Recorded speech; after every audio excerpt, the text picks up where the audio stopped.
I feel it and I understand it. And there's nothing that I could say that could ever make me not empathize with everything that went down before that moment. Because the way the media was talking about events, the way people were discussing events, it was so hotly contested. Of course, it was going to grow to that. Of course, we had a powder keg coming. But with that being said, everyone who went that day is an idiot. I debated one of them live on Twitch and absolutely embarrassed them. A lot of the people that were sitting there absolutely had no idea what they were there for, what they were trying to achieve, and it was just absolutely so rambunctious that they started to blame like Antifa and other groups for like being there, even though we ended up finding out that that wasn't true at all. And nothing really happened. So, like, should we remember it? Yeah, to, like, not do it again. But we should really have a conversation about how on earth people could be so, yeah, I'm going to go in this direction. People could be so deluded as to believe that they were achieving something by, like, storming the Capitol. Welcome, everyone, to Hippy Dippy Recruitment. Thank you so much for joining us. Hippy Dippy Recruitment is every Sunday, 6 p.m. EST. So yeah, don't forget to follow this channel if you don't want to miss it, or every channel of the participant here, and Hippy Dippy every Friday 8 p.m. EST on DylanBurnsTV. Also, the VOD will be available on Danabo's channel, so yeah, don't forget to check it out. And yeah, let's start with a quick round of intro, and let's start with Galactify. How are you doing? Fine, thank you, except from getting the sack the other day. Yeah, so I'm Galactify, or Fee or Fiona. I'm Scottish, very, very far left, and quite a noob when it comes to this streaming thing. Alright, thank you for joining us. Jeptan, how are you doing? I'm doing well. Hi, I'm 23. I'm a professional writer, and I'm also new to the streaming thing, and I'm very not far left. I'm pretty on the right. I don't really like to stick with any one label to supremacy, but I am generally conservative and libertarian. All right. Yeah, also tell people where they can find you. Oh, I can be found on twitch.tv/Jebtan. I'm also on Twitter at JebtanRIP, because some one follower account took my username. Hey, listen, we are trying to have the Reddit for DylanBurnsTV. I know the feeling. Yes, yeah. Yeah, Galactify too. Yeah, tell people where they can find you. Oh, I'm Galactify or Galactic_Fee on everything. Usually if you just type in Galactify, it'll come up. All right. North Countryman, thank you for joining us. How are you doing? I am doing fine. I'm happy to be back. Yeah, I had to take a month off because I had to clean my room. But I got that done, and now I'm here. And what are we doing? A panel? Something like that? Sure, why not? Yeah, I'm North Countryman. You can find me at twitch.tv/North Countryman, and you can actually find me there this time since I'm streaming on a regular basis. I do have a Twitter, but that's mostly just for news and announcements. But there's more stuff I've got coming down the pike. Just taking it all a day at a time. That's what it's about. As for my politics, there is no one on live on Twitch Politics who can accurately guess what my politics are. So this will be fun. All right. Thank you for joining us. Gender Juice, how are you doing? I'm doing pretty good. I don't know why my brother is yelling so fucking much. Yeah, I'm doing pretty good right now. I just stole... Oh, it might be because I stole his Doritos. Yeah, so a little bit, I guess, about me. I enjoy streaming fucking YouTube videos, video essays, and then just talking occasionally, literally unrelated to the video. And I also have video games up while I do so because I myself also just I have ADHD. All right, I'm gonna blame that. I need to fucking shift the blame away from me. Anyways, yes. You can find me at Frustrating to Deal With on Twitch right now. For now, I'm going to change it once I'm able to change my username again, and I'm probably going to change it back I have multiple different accounts. I'm like 50 different people too. You probably have chatted with me once and may have seen me get banned like 7 times. You don't know, but I do. That's all. Oh yeah, I'm gender juice on like social media. All right. Paradigm, how are you doing? Surprise, motherfucker! The king is back.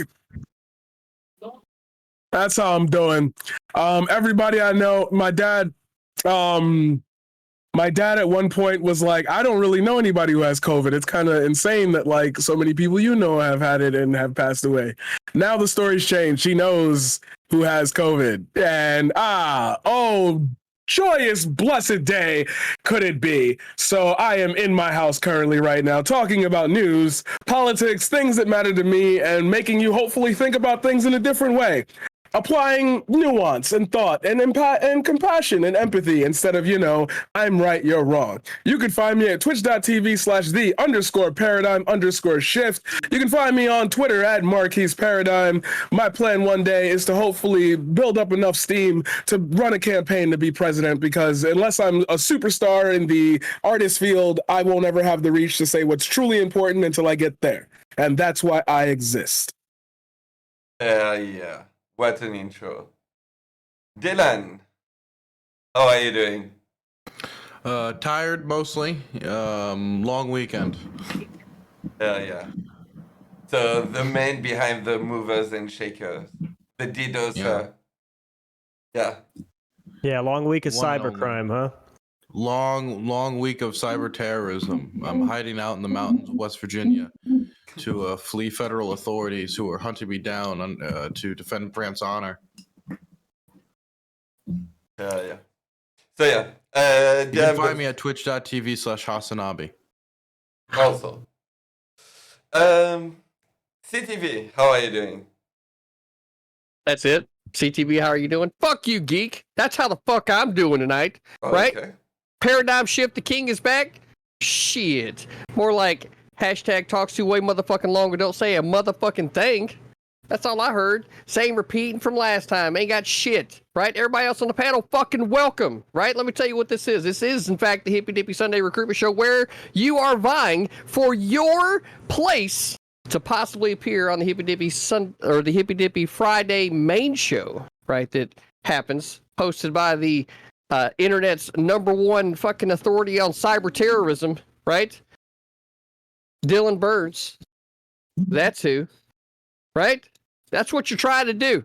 So there ain't no nice shit going on tonight. There ain't no fucking like, hey, let me go ahead and cry because I'm just hashtag bitch made, right? No, ain't none of that shit.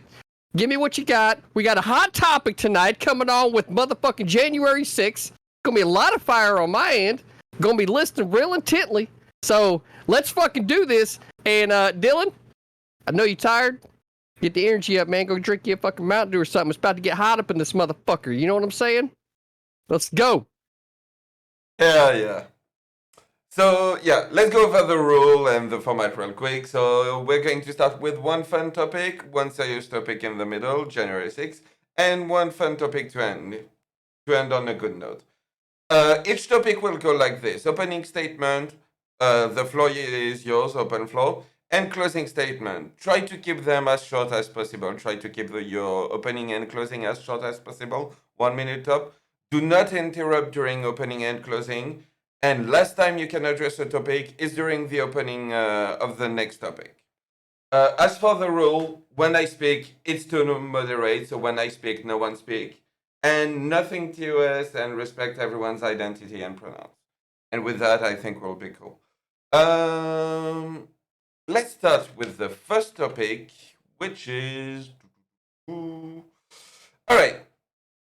Do you have any predictions for Political Twitch 2022? Are there any topics from 2021 that you think will make a comeback or dominate the discourse going into 2022? Are you optimistic or pessimistic about the space? And with that, I kind of want to start with Dylan.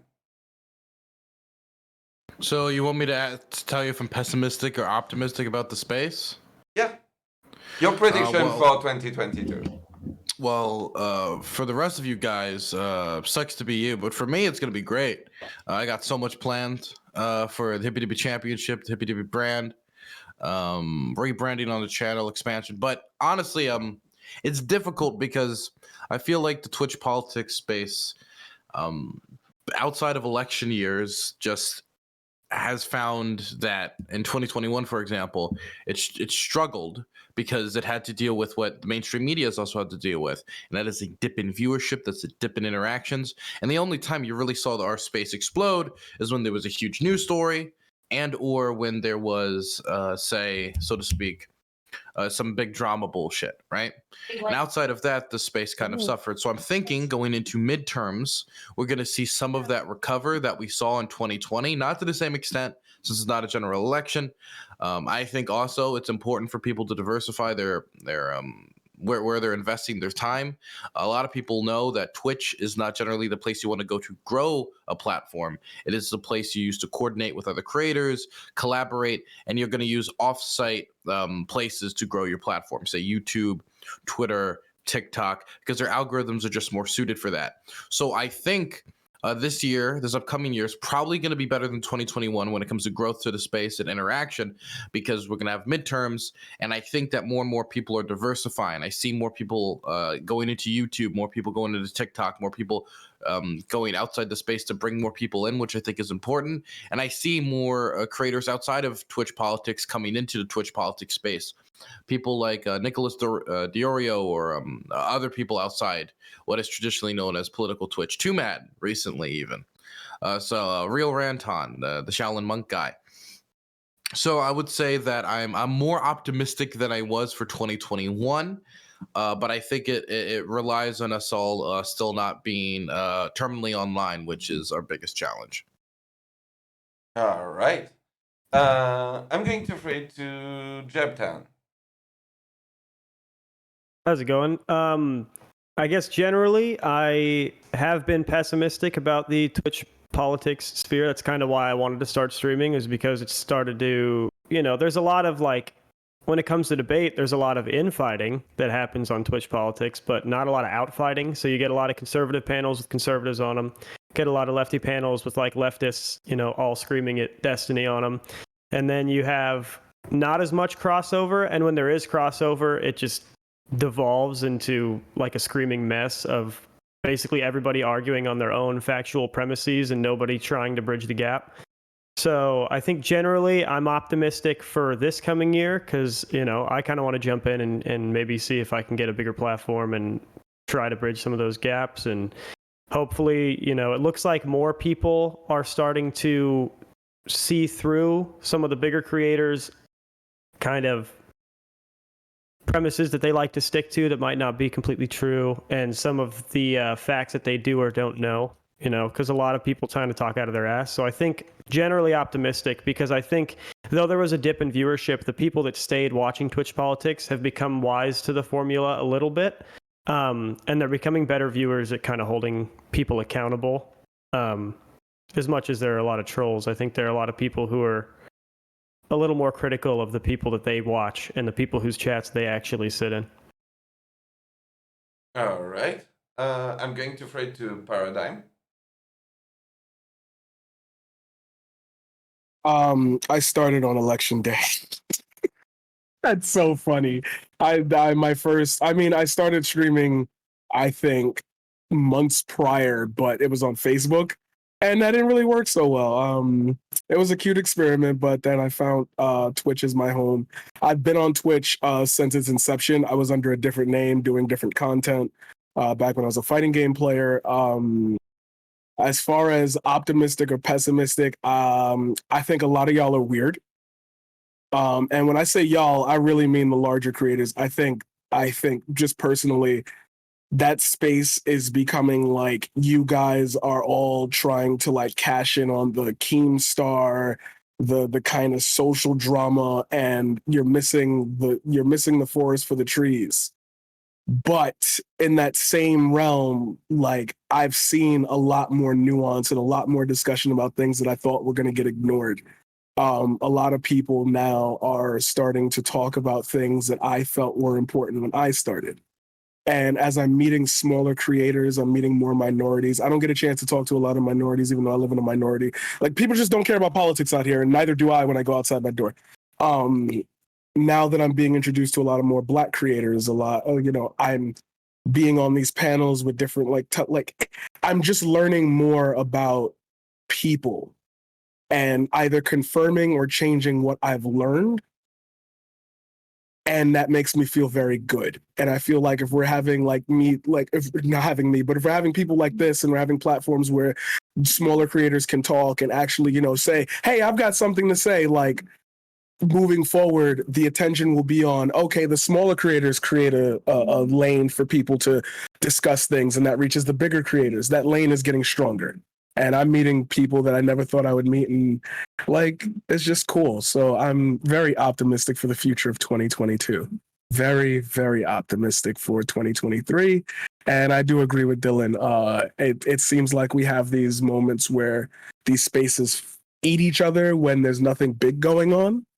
But I feel like that is also getting pointed out as, hey, there's actual shit that we need to try to mobilize for, the stuff we need to talk about. So let's do that. So that's my take. All right. I'm going to throw it to gender juice. To me, yes. All right. So I guess my predictions for 2022 would be, well, hopefully, one, the community does grow, or at least people use this as a stepping point to move further in their own personal development as either a streamer or just as a floater viewer that just comes by. I feel like in the political space specifically, it seems that esoteric outrage-based stuff seems to sell very well. And honestly, I do enjoy that on a personal level. But in practical applications, I feel like the few times that we have talked about the C word discourse, that was a pretty recent thing, but I feel like in the end it was pretty beneficial, and I feel like we're gonna bring back some of our economic I'm forgetting the term. It was the economic, basically the economic side of political Twitch. I am struggling with my words. The economic side of political Twitch will basically grow, is my prediction, hopefully. Because I enjoy learning a little bit more about the economics of this is how fucking what I stream, urban design occasionally. Why and how urban design affects a little part of a social climate, how that would ultimately improve social conditions, so on and so forth. But this is all an infrastructural issue. But the focus on the factors that actually predict these socioeconomic outcomes and how to shift the incentives. I hope that happens or is taught more on political Twitch. Why am I struggling? Yes, that's all. All right. I'm going to throw it to Galactic. Yeah, so I was actually out of the whole Twitch thing for a while until just after lockdown and stuff again. I think there's definitely been a shift in all online media since the pandemic. Obviously, a lot of people started YouTube channels and the like, and people are becoming more tech savvy with this stuff in general. I remember back in the day when people thought that you could just grow a following on Twitch, and obviously now everyone's like, oh no, you need to funnel in followings from other sites. So it seems like as everyone's getting better, there's going to be more and more competition, but I think that it could be a healthy competition. So in general, I am actually quite optimistic. And I agree with what Gender just says. I think that we're going to have more of an economics sort of discourse as well, because inflation is getting crazy now. So I think that's going to be quite an important thing. All right. That's it. Love Countryman. First thing to keep in mind is I've been wrong about every single political prediction I've ever made ever. So, with that in mind, what I've seen from just growing is, I think the credibility of of political creators online is going to grow a little bit. You know, we saw that when Alexandria Ocasio-Cortez went to Twitch to promote voting, playing Among Us. That was later followed by Jagmeet Singh from Canada. We had the major debate between Vosh and Charlie Kirk. That was a mix of internet versus somewhat realistic or real life political folk. And, you know, I'm not going to name names just so I'm not calling people out versus ignoring other people, but we are seeing more and more credible political people who have strong backgrounds in politics, do real things, and they're getting into the online creation component. Plus, you have people who are used to online creation. They're getting better and better at being involved in real life politics. They're getting involved in real life. So you're seeing kind of those two things merge together. And I think maybe that's going to happen a bit more going forward. You know, not everyone's going to succeed. You know, some will win, some people will lose. Some people, you know, turns out they'll be born to play the blues. But, you know, the movie of Twitch politics, it'll go on and on and on. You know, we just got to not stop believing. All right. And last but definitely not least, conservative main boss. Go ahead, CTV. Yeah, that's it, folks. This is what 2021 has been about, right? The conservative main boss coming onto the Twitch platform, establishing conservative community, and showing everybody what it means to be a showman while also being a real fucking person behind the keys, right? When you have content creators that are trying to create a specific kind of content, you help them with that, right? Me being here, I feel like it's been one of the most beneficial things to the platform in a long ass time, because I've continued to just tell people the truth about how certain kinds of content needs to be separated from how everybody interacts in a fucking daily life. It goes back to what Dylan was saying earlier. You've got, you know, cross-pollination of all different types of platforms, and Twitch is where content creators come together to kind of go and create those kinds of things. And we've also been able to do that exact same thing here in Twitch, which has done nothing except increase everybody's level of awareness and shown everybody what's actually possible. And regardless of all of the other, you know, things that have happened that everybody's named off, the real difference that's been made has been that here in this space. Without that, right, somebody stepping up, putting themselves out there, trying to organize community and letting people know, like, hey, there is, in fact, conservatives here on Twitch. They do want a certain kind of content, and that kind of content is being created, as well as all the other great meme content that we like. And the conservatives now that are hanging out over here, they start to understand that some of the shit you just shouldn't take serious because it's for memes. And then there's other things that maybe you should take a little bit more serious. And as was pointed out, that makes better viewers. That helps grow communities exponentially, because it's now just not perceived as a bunch of toxic bullshit. But then when toxic shit happens, it's much easier to be noticed and then shunned. Because ultimately, at the end of the day, we're all here trying to be a part of the community, which is every single one of us that participates here on this platform. And there's nothing sweeter than that. All right. And with that being said, the floor is yours.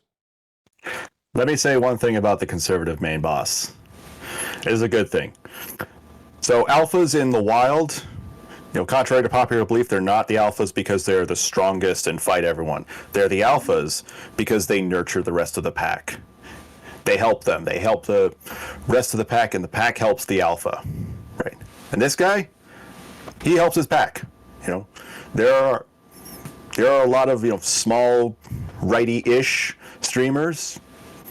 This guy will help them out. He'll do that. You know, so I like this guy. I like him a lot. And I like the pack. You know, there's a lot of debate over DGG or VGG, what's better. No. They're all pale in comparison to the Wolfpack. Wolfpack is the best. So I want to just say something quick. I think I heard a few of you talk about like economics debates on the platform. So I'm somebody who specializes super hardcore in like a certain area. That's foreign policy, right? What I found is outside of very, very big foreign policy or economic news, you're not going to have a lot of in-depth conversations about that. And even when that news happens, a lot of times it's still extremely surface level, and people just want to get the general vibe of what's going on, right? When what was happening in Myanmar was going on, people didn't want me to describe the whole history of why we call Myanmar, or call it Burma, or the history of like colonialism and like Asia, general sphere, or the Chinese, Burmese relate. No, nobody wanted that. People wanted a more surface level conversation. Generally, the general viewer. Now, there's going to be a certain crystal of people who are going to be wanting more in-depth information, but that's not the vast majority of people. And so I think the biggest thing that I think political Twitch needs to do is make itself more accessible to people outside of political Twitch. We are people talking politics on a video gaming platform.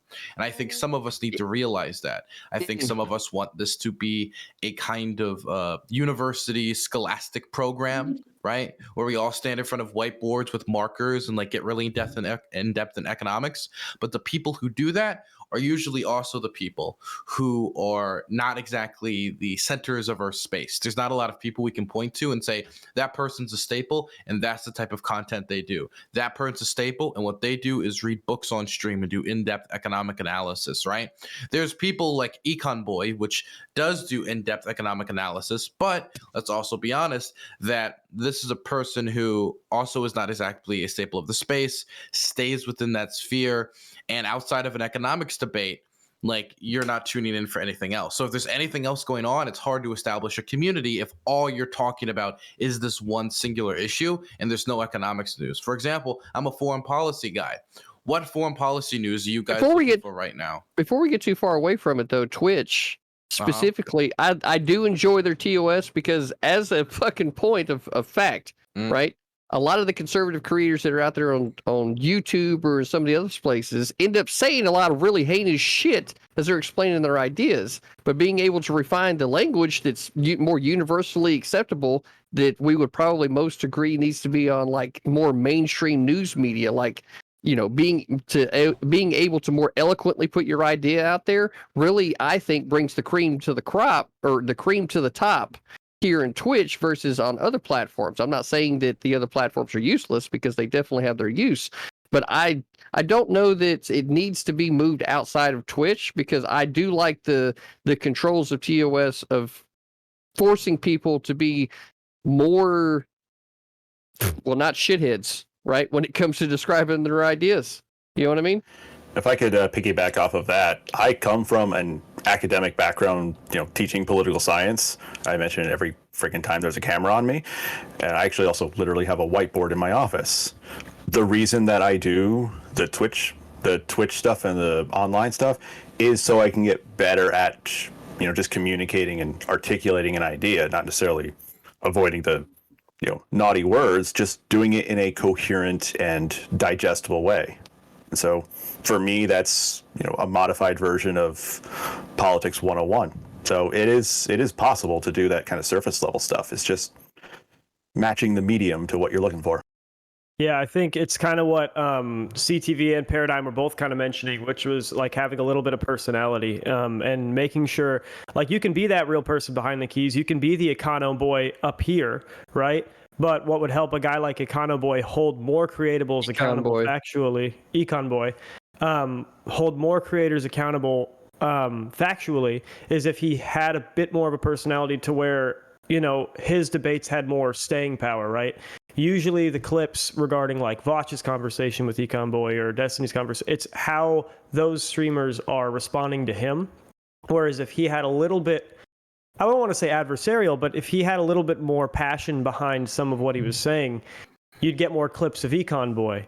Maybe you'd even get a good face cam out of Econ Boy. Maybe people would start to latch on to him as like the guy who's going to start setting the record straight in regard to some of the leftist streamers and their knowledge of economics, because that would also have an overall net positive effect on even the bigger streamers if they are forced to engage with him a little more, because he has a big following, because he actually has some heat behind him.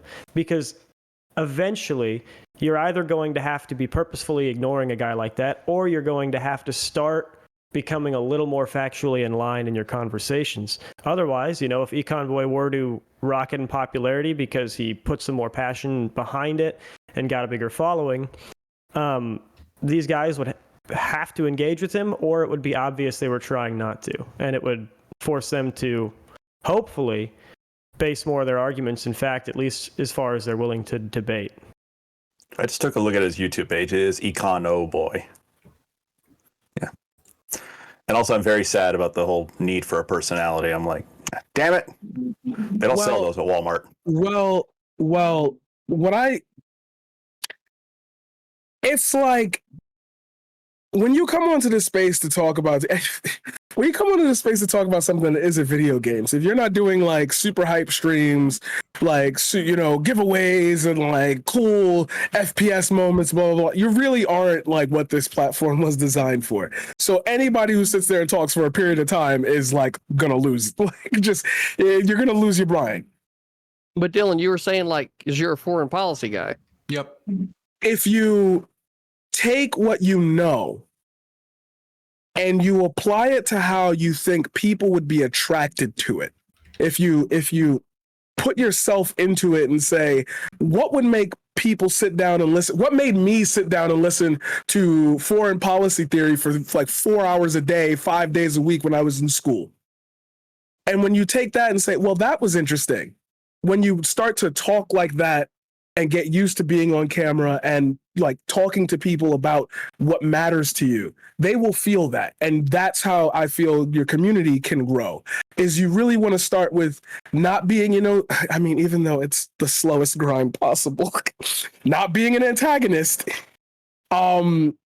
People naturally want to sit and watch somebody they think is their friend or is close to.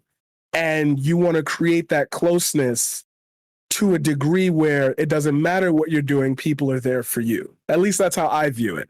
So like, I do talk a lot about politics, but like some days I'll just tell my audience, I don't care about anything today.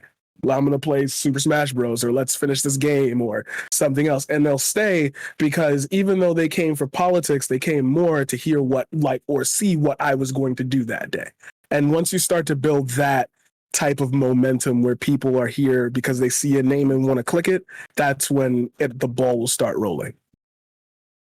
Yeah, and I think that just goes to the point of like variety, because you don't have to be an antagonist to have a little bit of healthy antagonism. Like CTV, when he's in his conversations on Hippy Dippy or elsewhere, he'll have like a healthy amount of antagonism to create some personality and to create, some clippable moments and kind of get energy up in the conversation. But I don't think anybody anybody in their right mind actually thinks CTV like hates them or anything when he starts to go off in the middle of a panel. And I think that's where you don't need to be anything to the fullest extent, including an antagonist. Are you kidding me, Jam-Tan? Everybody fucking thinks that. What the fuck are you talking about right now? Yeah, though, like I don't think he thinks that. Don't you even see you're trying to soften this shit up, motherfucker? Right?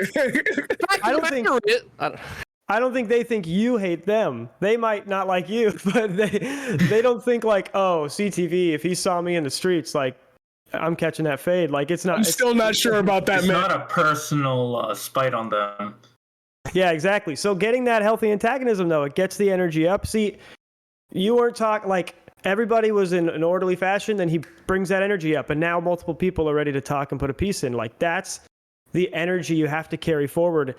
Even if all you care about is the facts and the stats and the factual premises, you need to have like some sort of Trojan horse to get that out. Because people. Wow.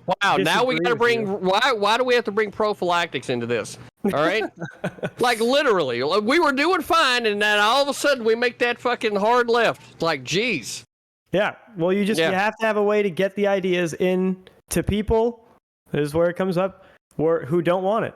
It only works when you have personalities that can play off of that. And instead of shutting down, they keep moving. Exactly. You can't have people who once someone brings the energy up. Exactly. You can't have someone who once someone brings the energy up, they're like, okay, everyone, let's calm down. Let's all have a nice no, you got to get in with the energy, because people who disagree with you don't want to hear your factual premises. They don't want to hear anything that doesn't support theirs.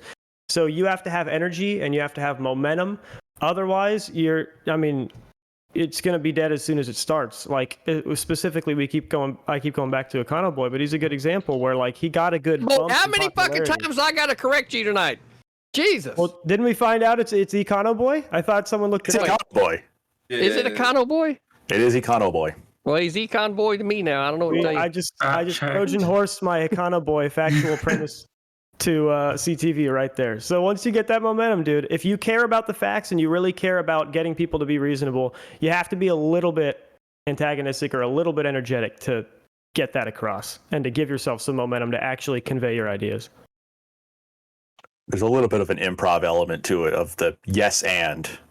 If someone gives you a prompt, go with that. Don't just shut it down and do your own thing. Like It's You have funny. to bounce off it.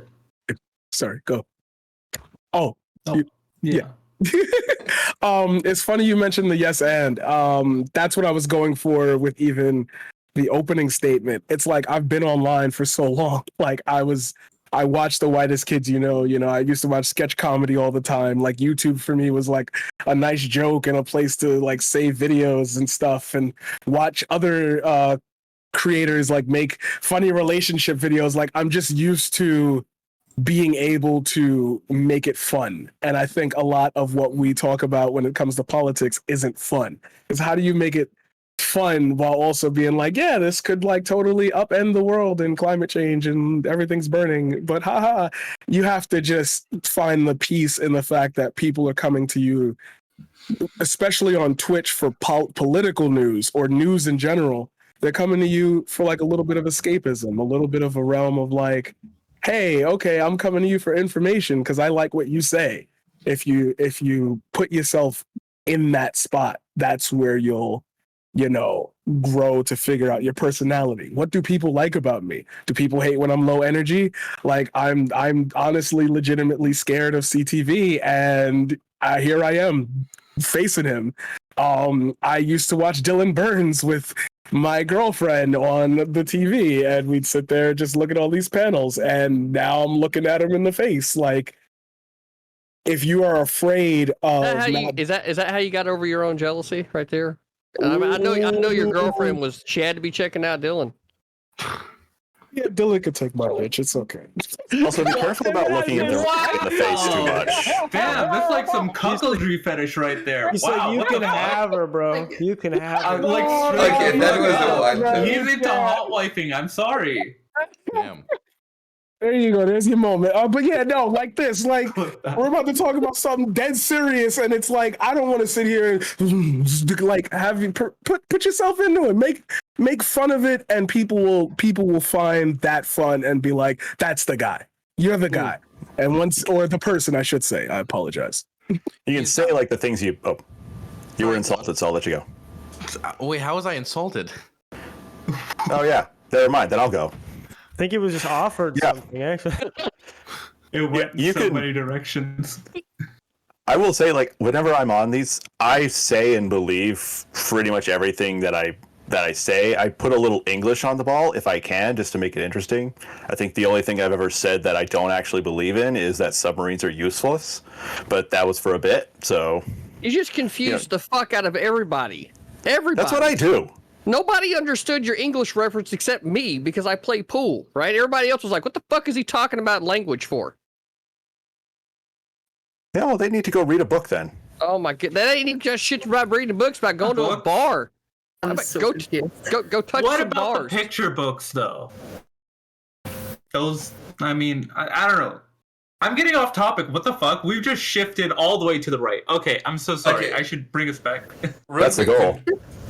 To drive it back to the topic, Galactify, you want Somebody to repeat jump the in? question.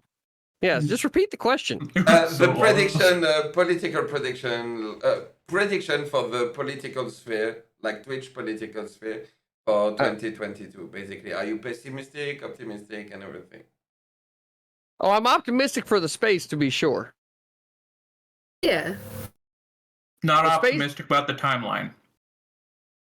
Well, you may not be, but I feel like that what has happened since the election, right? And correct me if I'm wrong, anybody, but I feel like that the left didn't have Trump to be able to fight back against, so a lot of the arguments or type of things that were being said in arguments now can't just be, well, Trump did this. And it's like, well, nobody gives a fuck about that now. Biden's president. So now you have to actually stand on merits of government structure and policy and, all of these other things. And that's where, like, you're starting to see some, I definitely try to make sure I introduce levels of government, federal, state, county, local, all of these things when it comes into any issue. And by me doing that, that then separates a lot of the ideas to, like, okay, so what's your stance on abortion? Well, at the federal level, there should be no legislation, right? This is a state issue. And I substantiate that with the Constitution, right?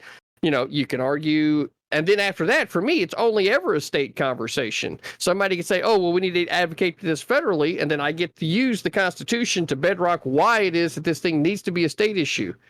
Because I wouldn't personally want a federal policy for this one issue to apply to everybody. Because by doing that, you're really limiting the amount of nuance that you can have in the conversation. And to be able to change a thing takes so much more support than if it was separated out to the 50 states to figure out for themselves. So I'm really optimistic in the space because we're increasing levels of knowledge of not only the other people that are participating on the panels, but also the viewers themselves, because before I came along, I didn't hear any conversations about levels of government. It was just government. And now that I continue to harp levels, now we get these added things into that, which increases the number of things to talk about, which is good, right? And it also prevents, one issue being completely deadlocked in a way, because there's still a way to talk about it because it includes a different level of government. Plus, then it shifts the focus of people that want to get involved in politics, more in their local area or even on a national stage. They can do that, and they get more nuanced in their takes because of the levels of government that they participate with. So, yeah, I'm very optimistic for the space. I want to touch on something quick for a moment. It's what ParadigmShift said earlier about like entertainment and making things entertaining. So there's a reason why people like John Oliver, there was that one show, Patriot Act, that did so well, right? These shows did so well because they were able to intertwine important information into an entertaining format, right? Now, if you work a 9-to-5 job and you get home after working a 9-to-5 job, and when you're working more and more hours for less and less pay, the last thing you want to do is sit down and learn about complicated trading agreements, international law, what certain corporate interests are getting involved in. These are not the things you want to spend the little time you get with your friends and family doing. So somehow we need to make these messages deliverable to people who are not usually interested in them. Or we can at least get them into room to maybe later hear these messages. You make entertaining videos and later try to splice in some of that information into separate content after they've been introduced to the channel. Splicing in the informative content into the information. Or I remember once I made a video about like, it was like the problem with the political, with Twitch politics, and it had like Hassan, Destiny, Watch, all these people on the thumbnail. Click the video. It's about them for like 10 minutes, and then the rest of the video, the last 30 minutes, is about how to get involved in local politics. And you want to know what? It got a great reception because I was able to intertwine these two things when like, hey, all this online politics stuff is great, but how can we apply this stuff into the real world? And so the important part is understanding your audience, right? For example, if you're campaigning in West Virginia, right, and I'm in front of a bunch of coal miners and I want to sell them on, say, a Democratic candidate, I'm not going to go in there and say, what's up, Queens? Yas, let's talk about the non-binary issues quick. That's not going to work on that particular audience. You want to go in there and talk about union stuff. You want to go in there and talk about working conditions, pensions. You want to go in there and talk about safety regulations for workers. That's what you would want to concentrate on. You need to know your audience. When you're on Twitch, your audience is largely non-political gaming individuals. How do you get these people in there? You got to Twitchify, right, your political content, make it entertaining. And that's why if you come on here with a textbook thinking you're about to lead the revolution through reading Marxist texts, you're going to be sorely mistaken and stay around 30 viewers for the entirety of your time on here. Before we move on, I just want to point out that, like, the history, like the English government in history, we've been ignoring Scotland. So, if Galactify has something to say, probably now would be an opportunity. When you were like, oh, we've been ignoring Scotland, I was like, you called? Well, obviously, a lot of my following is not American, so I don't really speak much about American politics, but obviously there's like a big story. I will bring that in. I think obviously Twitch is an American platform anyway, so it's always going to skew more towards that stuff. There's not really much we can do about that. You know what's crazy about you saying that it's an American platform? If I'm not mistaken, it's every other country that has crashed Twitch. Like when sorry, I'm trying to. This is like you had to be there. I think there was a Rocket League or there was or it was a Fortnite tournament in Latin America, and it like one stream had like 400,000 people. I think another stream or like some other streamer that was like competing had 1.2 mil. Like it is America centric as far as the entry barrier, because I just think more people Twitch is promoted more here due to the ties in with Amazon and whatnot. But like as far as the bigger like world view of Twitch, it's really large in other countries, like really large in countries that allow Twitch to exist, I should say. Yeah, it's not as big here as it used to be. It was definitely more big when I was at school. Obviously, like more on the gaming side. But when you're bringing up like Fortnite, like obviously Fortnite, is it still really popular? I think it is. But it used to be like, you know, major. And I think that that's more of the draw rather than like who's doing it, if that makes sense. The virality of like the issue at hand, not the issue, but like the virality of it sort of brings attention spotlight. But all right, like, real quick. Yeah, This just in from the movers and shakers, right? They wanted to make sure to point out that there's a middle part of this topic. Are there any topics from 2021 that you think will make a comeback or dominate the discourse going into 2022? We did forget about that. Yeah. We did forget about that. Yeah. I mentioned it. It depends. I think it depends largely Roe v. on. Wade's going to come back again. Yeah. Definitely. And it depends largely on what moves are made in the politisphere. That's the thing. Like if Biden were to like lift restrictions on oil drilling and pipelines, and I think the lefties would get really mad about that, and then the righties would be like, "Oh, finally!" Like you would then reignite the whole fuel prices and inflation arguments, because you would start to have conversations on how much power the presidency actually has to control those things. And how much power has been exerted by like this administration. Same with the Roe v. Wade. That'll largely depend on the outcome of that case. Yeah, absolutely. No, not yet.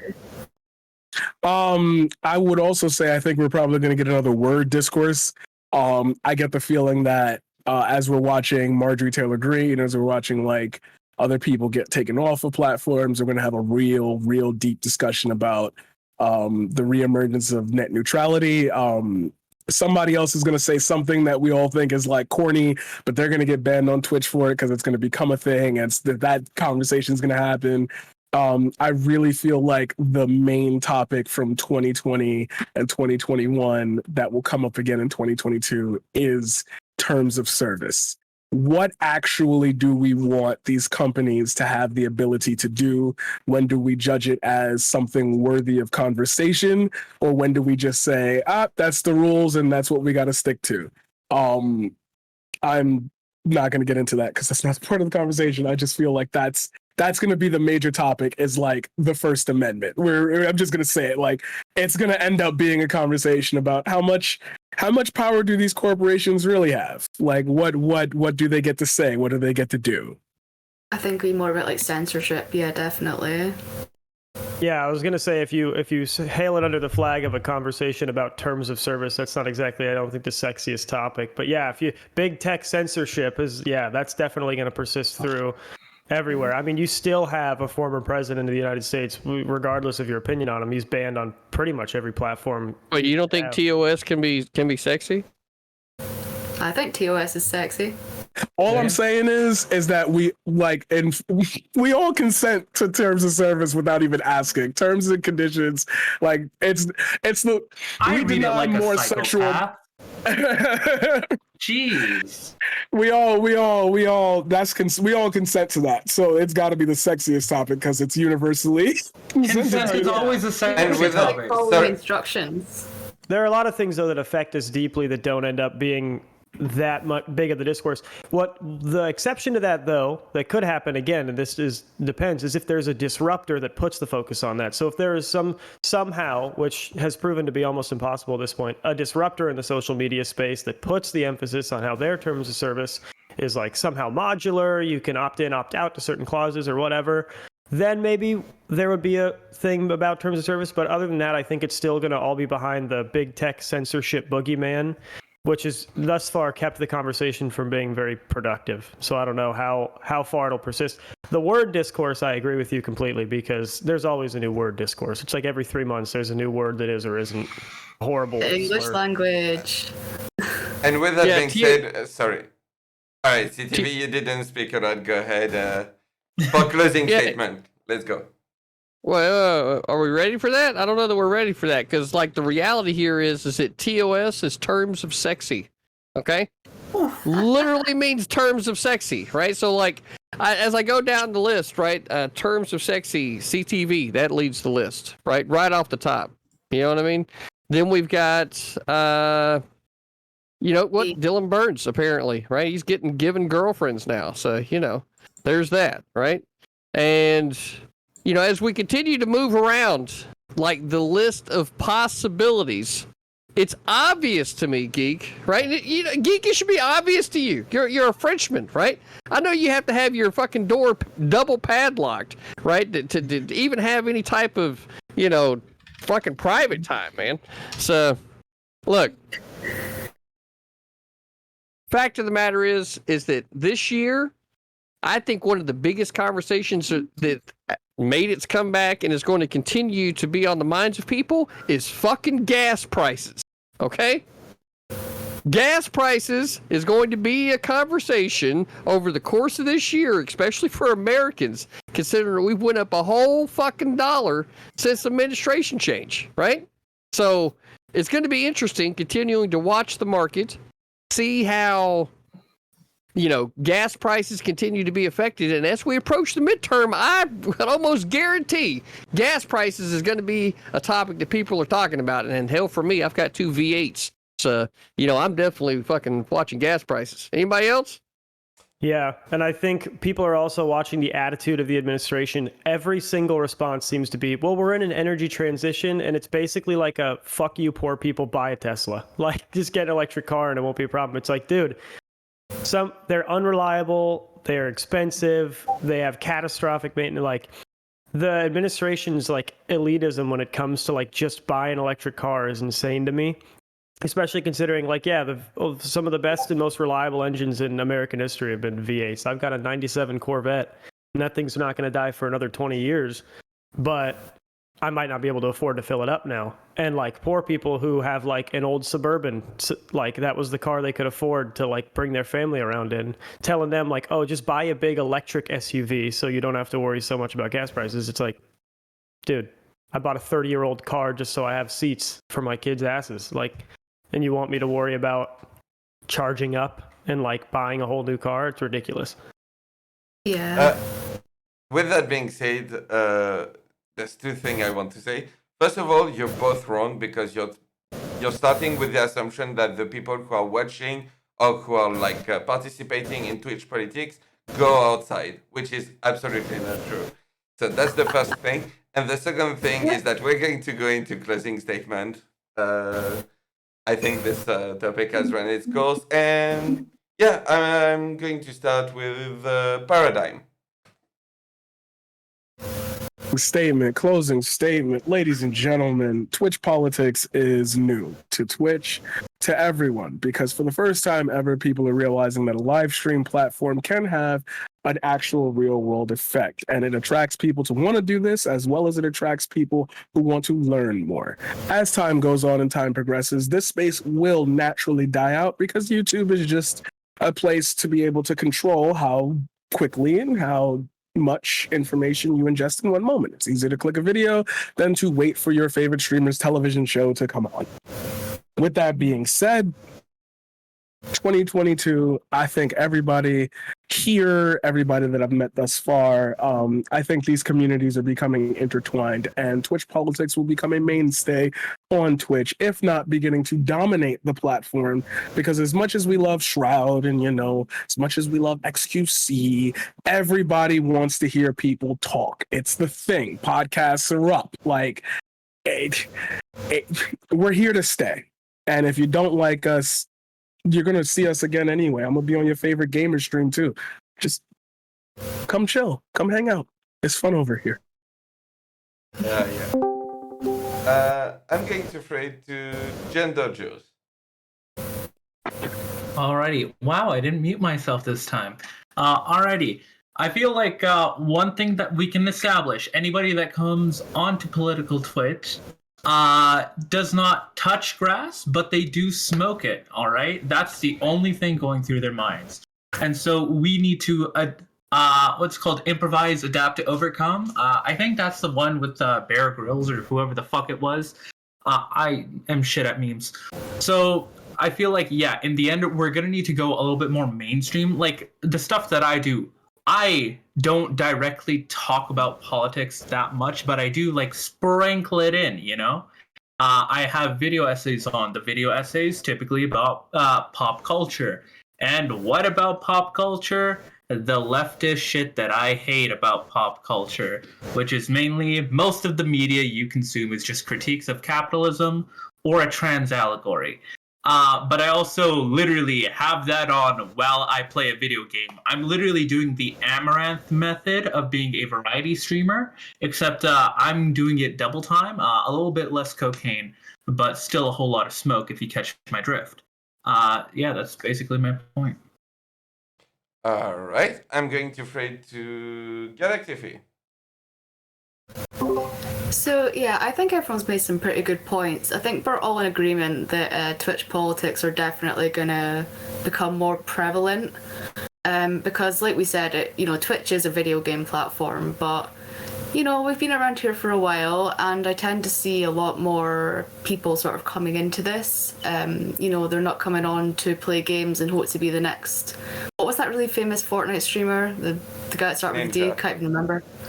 Yeah, like they're hoping to be like the next him, but like maybe they're trying to be like the next Vosh or something like that now. Like it's becoming. I think it's sort of changing. Like Twitch as a platform is definitely changing, but I think that censorship will definitely come up as well. But maybe in relation to other platforms, like for example, I think TikTok is still like the biggest platform right now, especially amongst like younger people, like people younger than me. Really, I'm 22. And the censorship on that site is absolutely insane. I've had like 10 accounts banned, so I think like that sort of thing is definitely going to come up as well. And then obviously Roe v. Wade, we'll see how that goes. So yeah. All right. Nuff, did you go? Nope. All right, your turn. Yeah. Like I said, I've been wrong about pretty much every prediction I've ever made. I think maybe we're going to see a little bit more refinement in how the people who know about politics present it, how the people who are pretty good presenters will have a better understanding of politics. And like what a few of the other people said, people will adapt. They will, throw in a video game while they analyze some speech. What I do recently is I've been looking at past historical presidential debates while dying frequently in Dark Souls. That's what I find enjoyable, and I give it a try. It's a lot of experiments. See what works, what doesn't. Keep what works, replace what doesn't. And I think we're going to see more of that just kind of change, because that's just how human beings are. All right. Dylan Burns. I think that the main takeaway I got from this conversation is that in order to grow the Twitch politics space, you need to be able to talk to the audience. You need to be able to talk to the people that you hear. You need to make the stuff that you're doing extremely entertaining. You're not going to be able to drag people in here by having Oxford conversations and citing like all the studies and like having a blackboard behind you and like taking out your marker and getting to town.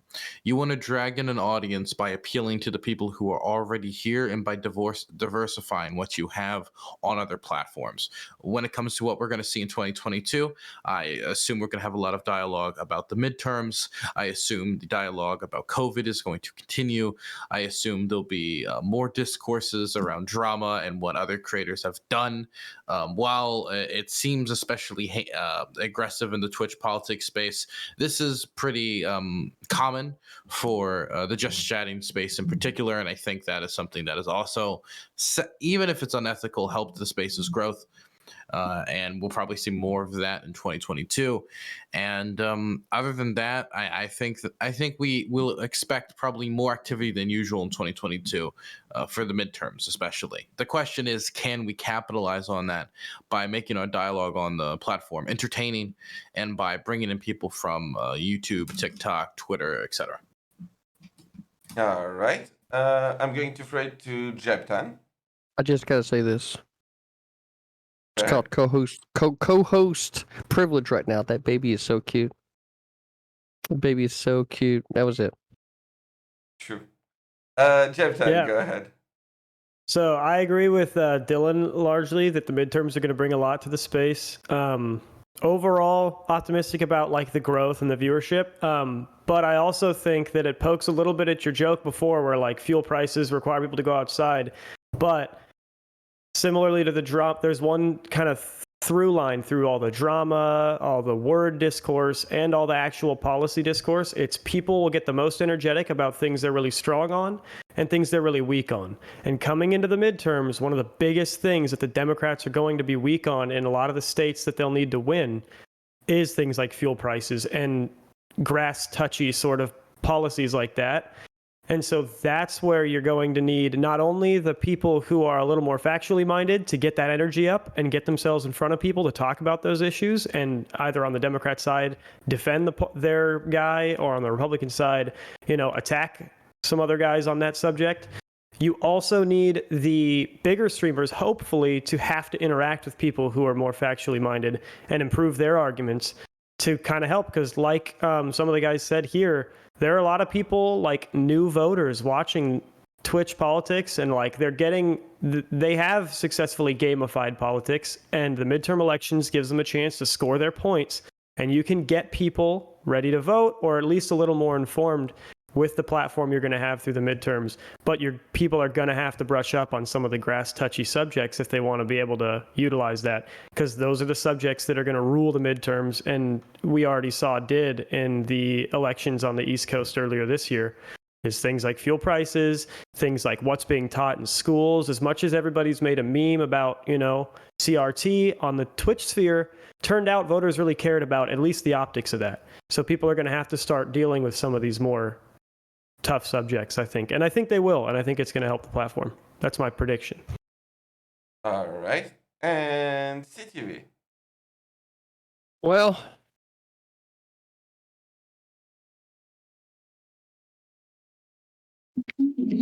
it's not. Wow, that was fantastic. It's not just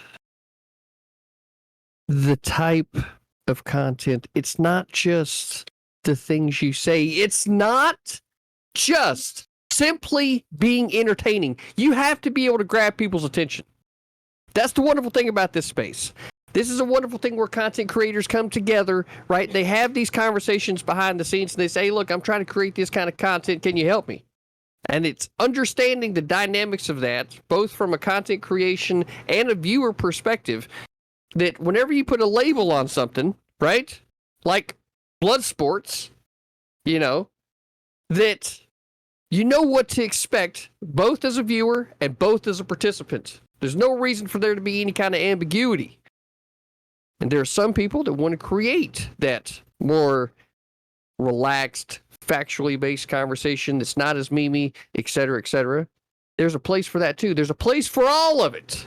But the only way that you continue to grow the space is through interaction, understanding people, building relationships, understanding what people's personalities, what their lives are like, and forming a community.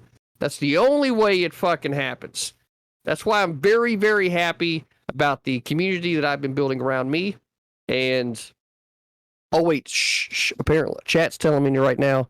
Oh, yeah. You're right, chat. I don't know that they're ready for. Could be we don't want to tell them that this is the best chat on Twitch and it's absolutely a party over here all the time. Oh, okay. We don't want to. Okay, so it's very boring over here, guys. Nothing to see, and yeah. So that's where we're at. I want to thank everybody for a great first topic. I feel like we went around the room. We talked about a lot of things from the past year, possible content creation from the future, and helping to explain the dynamics of the space. I feel like we covered it all. Geek, where's your meme? Yeah. No meme. That's it? That's no the meme? No. Wow. No meme. I'm French. Okay. I don't meme. We don't do that here. Wait, I thought your entire yeah. culture was a meme. No, the EU made it illegal now, so Yeah, exactly. Wait, But- so the French officers don't have brown pants? Unfortunately. Well, depends if you consider khaki brown. But yeah. Yeah, okay. Yeah. Anyway, before jumping into the next topic, I just wanted to welcome Kate. I hope you're doing well. So yeah, present yourself, tell people where they can find you and all of that.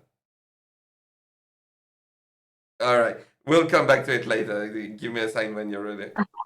No, I'm sorry. I'm Kate from my show on Twitch is Kate Speaks, and that's the only place you're going to be able to find me because I've pretty much been banned from everywhere else, literally everywhere else, multiple times. Super fun. And I'm just a constitutional conservative who likes to talk about anything that has to do with politics in the three branches of government, from the federal level down to your local level. All right. That's me. Thank you for joining us. And with that being said, we're going to jump into the main topic. Sorry, give me time. But before we jump into the next topic, I just wanted to remind everyone, please, for everyone in everyone's chat, go follow a wonderful panelist. Two particular mention. Gender Juice, aka I forgot your name on. Your name is way too complicated on Twitch. It's frustrating to deal with. Too frustrating to deal with. Yeah, exactly. The link should be in my chat. It should be in Danabo's chat. Yeah, go follow him. He's close to reaching 50 followers to go to affiliate. So yeah, go show some love. And also Channel CTV. points. Also CTV, who is on his way to for a partner push. So yeah, if you have to watch the show, go watch him on his channel. You know. Again, go show some love. With that being said, we're going to jump into the main topic, which is we're almost a year to the anniversary of the January 6th protest at the U.S. Capitol. How do you think the January 6th protests will be remembered? How do you think they should be remembered? And what can we learn from this monumental event? And with that, I'm going to start with Paradigm. I had a feeling you'd do that. Thanks for getting me out of the way early. This one is one of those. I get it. Like, personally, I get it. I feel it and I understand it.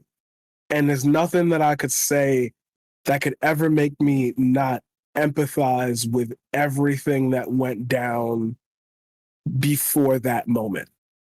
Because the way the media was talking about events, the way people were discussing events, it was so hotly contested. Of course, it was going to grow to that. Of course, we had a powder keg coming.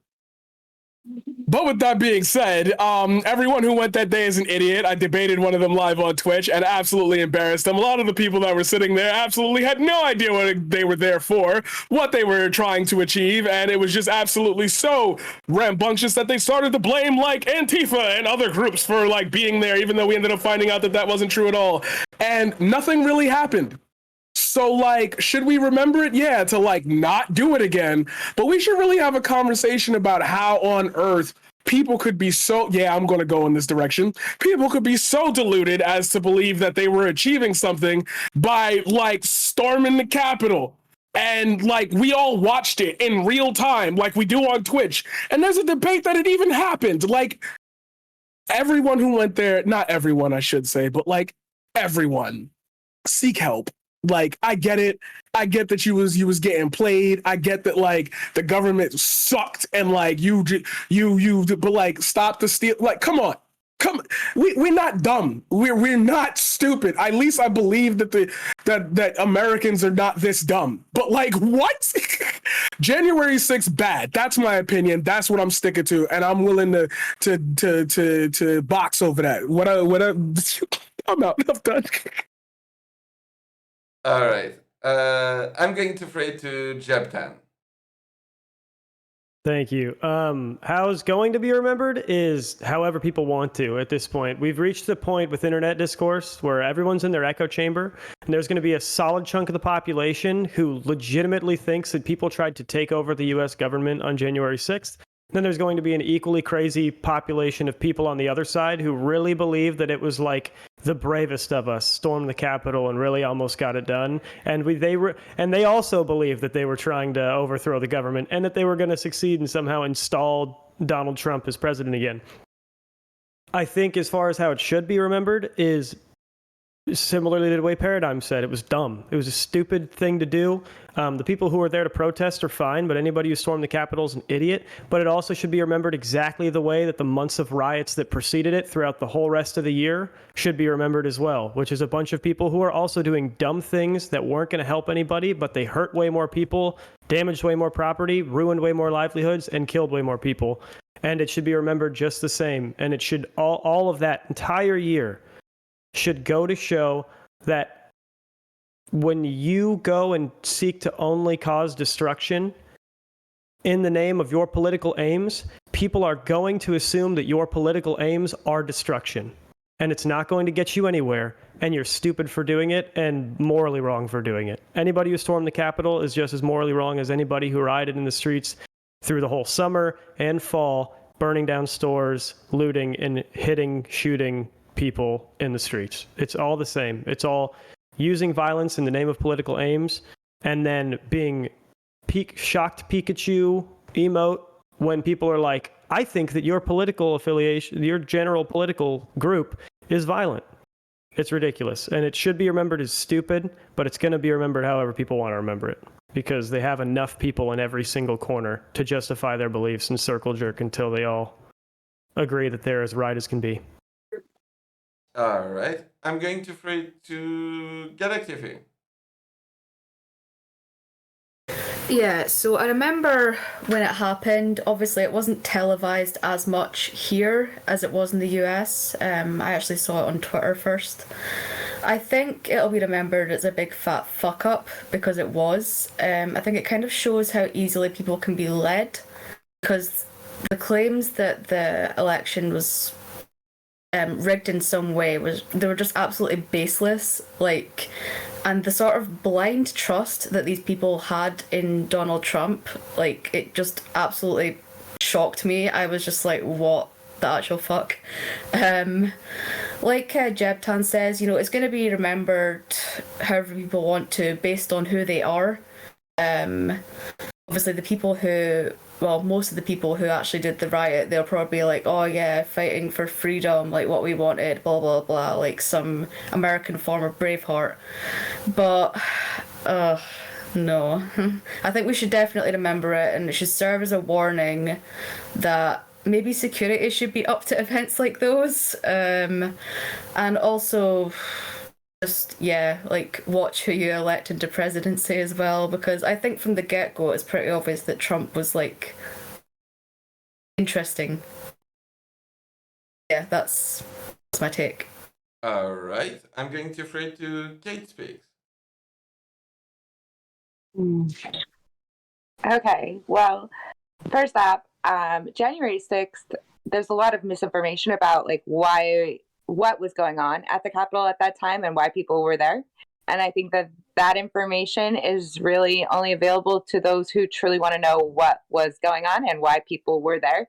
And it was such a small amount of people who actually went into the Capitol and breached the Capitol grounds that I think we need to look at this from a broader perspective and not just micro focus on one portion of the event. I also think that I have to agree with a lot of people. It's just going to be dependent upon your political affiliation of how you see it and in the future. I do believe, though, that in the history books, once they're written, which, you know, it's going to take some time for all that to come out, it's going to be remembered as the time where Congress and Nancy Pelosi and Mitch McConnell fucked up royally.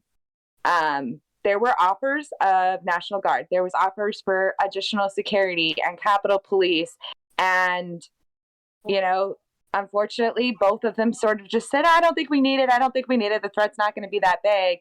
And ultimately, they should have taken up on that offer. And if those offers were taken up and there weren't police officers doing things that they were doing, which we can watch videos and discuss that further in detail if we want to, then we would see that maybe the outcome would have been more of the peaceful protest, which was what majority of the people there in Washington, D.C. were trying to do, is they were trying to assemble, which is constitutionally allowed, and express their grievances to their representatives. Again, a constitutionally allowed portion of it. And so ultimately, I think that it's really going to be dependent upon how micro-focused you are on one portion of January 6th compared to seeing the bigger picture of what was really going on. And if you are willing to look at the fact that we literally now have wasted millions, and when I say millions, I mean millions upon millions of dollars of what has had zero outcome and seems to be a political witch hunt. And as a tax-paying citizen, I'm actually irritated and frustrated at this whole January 6th commission and not allowing for, you know, maybe the judiciary to work the way the judiciary is supposed to work. That's just my personal take on it. So I think that if we're going to look at January 6th, we need to look at the macro, not just a micro situation within January 6th. All right. What a nice cat. This is 57 inches. And This is Chief. yeah. Dylan, go ahead. So, as far as I think I'm the only one here that was at the Capitol during January 6th. I made the decision to go there in a Biden hoodie during January 6th. So I got a little different reaction than Kate has the situation. I can give like a bunch of like the personal stuff of like what I saw on the day when it comes to death threats or like slurs or like violence towards journalists that I personally recorded and have photographic evidence of. But you know, that's anecdotal. It was an extremely large crowd, and so there's a million different experiences that a million different people had. So giving my own personal experience, I don't know how valuable that would be. What I will say is that I think that January 6th will be remembered most likely as an extremely negative event where disinformation spread and it allowed people to fill their heads with the delusions that the election was stolen by the deep state or the elites, whatever you want to call it. And therefore, Donald Trump was wronged in a way that needed to be fixed. And you can, I think, see that from those who were there at the time. They were there to stop the steal. So even if you want to point to the vast majority, which it is true, the majority were not violent, the majority was still there upon a delusion that the election was stolen.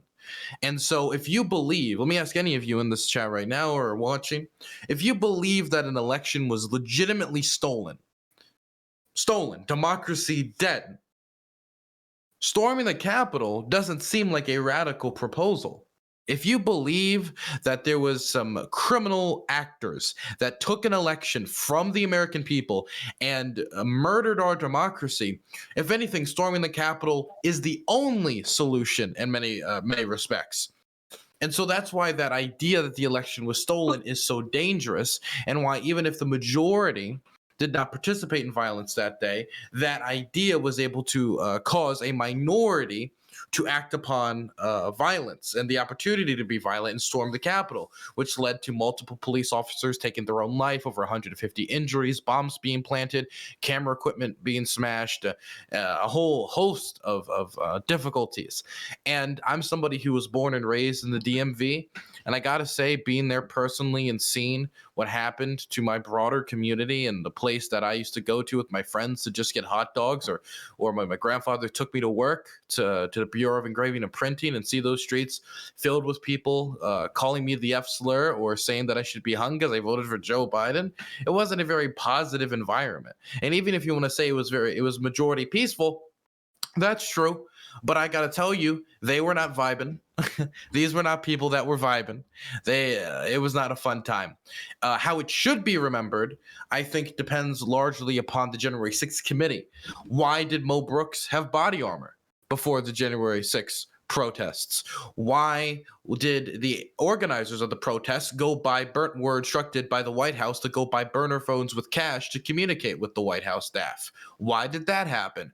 Why did multiple things that happened that day happen? Why did Donald Trump want to cover up the communications he had on January 6th from being looked into when he was a president that claimed high levels of transparency? And so for me, the committee, I think, is extremely important, even if you believe that it is something that is going to turn up nothing, because it is a level of transparency that needs to be had with our government. Definitely, if there's fears that certain government officials could have been more involved than we wish they were involved, or what led to what happened that day, so we make sure something like that never happens again, no matter who wins the election. So I think how it will be remembered, I don't think it will be remembered in a positive or even neutral light, but I think how it should be remembered depends upon firmly what we uncover with the committee and making sure we have a full and thorough investigation. All right. I'm going to fade to North Countryman. I think ultimately it's going to be remembered in history alongside elections like 1876 and 2000 as a time when the loser disputed the result of the election and our nation is worse off for it. And really, I would kind of echo a little bit of what has been said about protests. I think we've seen in this past decade that street protests are completely useless in this day and age. And historically, they by themselves are not effective, and we're not seeing the things they need to be effective. I can go into more of that if that's where the conversation is going to go. And ultimately, to prevent this from happening again, we need to make sure that our elections are insulated against things like cults of personality, where our parties are centered around this just one charismatic individual that everyone focuses on, and their politics have really a shelf life of however long that politician is relevant for. Because ultimately, once that politician stops being relevant, a lot of people's politics go by the wayside, and they will fight pretty hard to try to keep that relevant. And as we've seen, that means fighting in a way that undermines our democracy. A symbol of how well a democratic republic is doing is if it can peacefully hand over power from one side to the other twice in a row. And we failed that with 2020, and that does not look good for the United States, especially when we're seeing a rise of autocratic governments like Russia and China that are presenting to other emerging countries saying, you know what, liberal democracy, not necessarily always going to work, so maybe try our form of government. We're seeing that competition emerge now. I've discussed it before. And when that happens, the entire world is worse off when we have more autocracy. And so ultimately, as a net negative, it's going to be thrown in with 1876 and 2000 as a time when our democracy failed. And we need to make sure our democracy doesn't fail, because it's pretty good. Like if she had Navy Federal and Navy Federal. I'm going to fade to Gender Juice. All right. So, personally speaking, I'm Canadian. January 6th does affect me, but in a very, very different way. How I think it will be remembered, like, in American textbooks, what I'm assuming is probably going to happen is that some people are going to, like, try and lost cause it, you know? And where they, like, try and, like, take out the small little details that sort of contextualize the event and, like, the broader thing of, like, these are just very upset Americans trying to protest, even though, like, it was a riot. That whole year was filled with important riots. And the whole thing with riots is that you're supposed to dissect the situation of, like, all right, why are they rioting? Is the thing that they're writing about very important, or were they stirred up into this sort of using academic words, false consciousness, you know? Were they, like, pushed into being, all right, democracy's fucked, I guess we're going to need to take it over? Or are they going to be treated and thought through as, like, oh, I thought the protest was here. Oh, hi. Why am I being arrested? Like, it's going to be a shitty puppet theater, you know? But how I feel like it will be remembered in places outside of America, I feel like it's going to be like, yo, this is what happens in a form of populism, you know? When people get upset and, like, it's going to be more factual. It's going to be more objective. Because one, it sort of, like, belittles America, and that's what most countries enjoy doing. But it's just, but it is a useful case to, like, discuss when a protest becomes a riot and what pushes people to riot. That's, like, also a little bit about how I feel like it should be taught. It should be a learning tool, something that, like, all right, ultimately, whatever the fucking courts make out of it, like, do the people get arrested? Do the people in power get arrested? Fuck if I know. Fuck if I, as a Canadian, would care, because in the end, what happened is going to be the focus. The fact of the riots, the event leading up to the riots, and the mentality and behavior of the rioters, or I guess in this case, it'd be seizures. Not like seizmen, you know, the people that are seizing a tower. Anyways, yeah, that's basically the gist of it. All right, and last but not least, CTV. Look, I hope y'all are ready, because here comes the fucking spice. What needs to be remembered about January 6th is that our government got away with murdering Ashley Babbitt. That's exactly what happened on January 6th. There's no excuse for it. They knew ahead of time from the Judge Kavanaugh hearings that the crowds had the very possibility of being fucking unruly. So there's no fucking scapegoat there. They knew ahead of time. It was requested to be there, and then it was fucking denied. They created the entire situation to allow it to happen, and our government got away with fucking murder. That's what's happened. That's exactly what needs to be being talked about. Fucking nobody. Nobody brings up Ashley Babbitt. Listen to every single one of y'all. The only one that came close was Kate, when she was mentioning all the facts leading up. But the fact of the matter is that Ashley Babbitt was murdered by our government, and that motherfucker isn't being held responsible. That's what needs to be remembered here. All of the shit that was going on leading up to the riots and everything, the Judge Kavanaugh hearing, there was no fucking reason that the government should have thought in their wildest fucking dreams that everything was going to be peaceful on that fucking day. No fucking reason at all. Now that right there is the topic of conversation. What needs to be remembered is Ashley Babbitt, an Air Force veteran that was making her way through the Capitol after the fucking police had lost complete control of the situation because the government set it up to where they were going to. Fucking bullshit. She climbed through a window unarmed and was shot by someone supposedly upholding the law when they were behind another fucking wall hidden in a room. There's no other case No other case that's happened this past year where a police officer shooting from behind the fucking thing is supposed to be allowed, and somehow in this one it is? Give me a fucking break.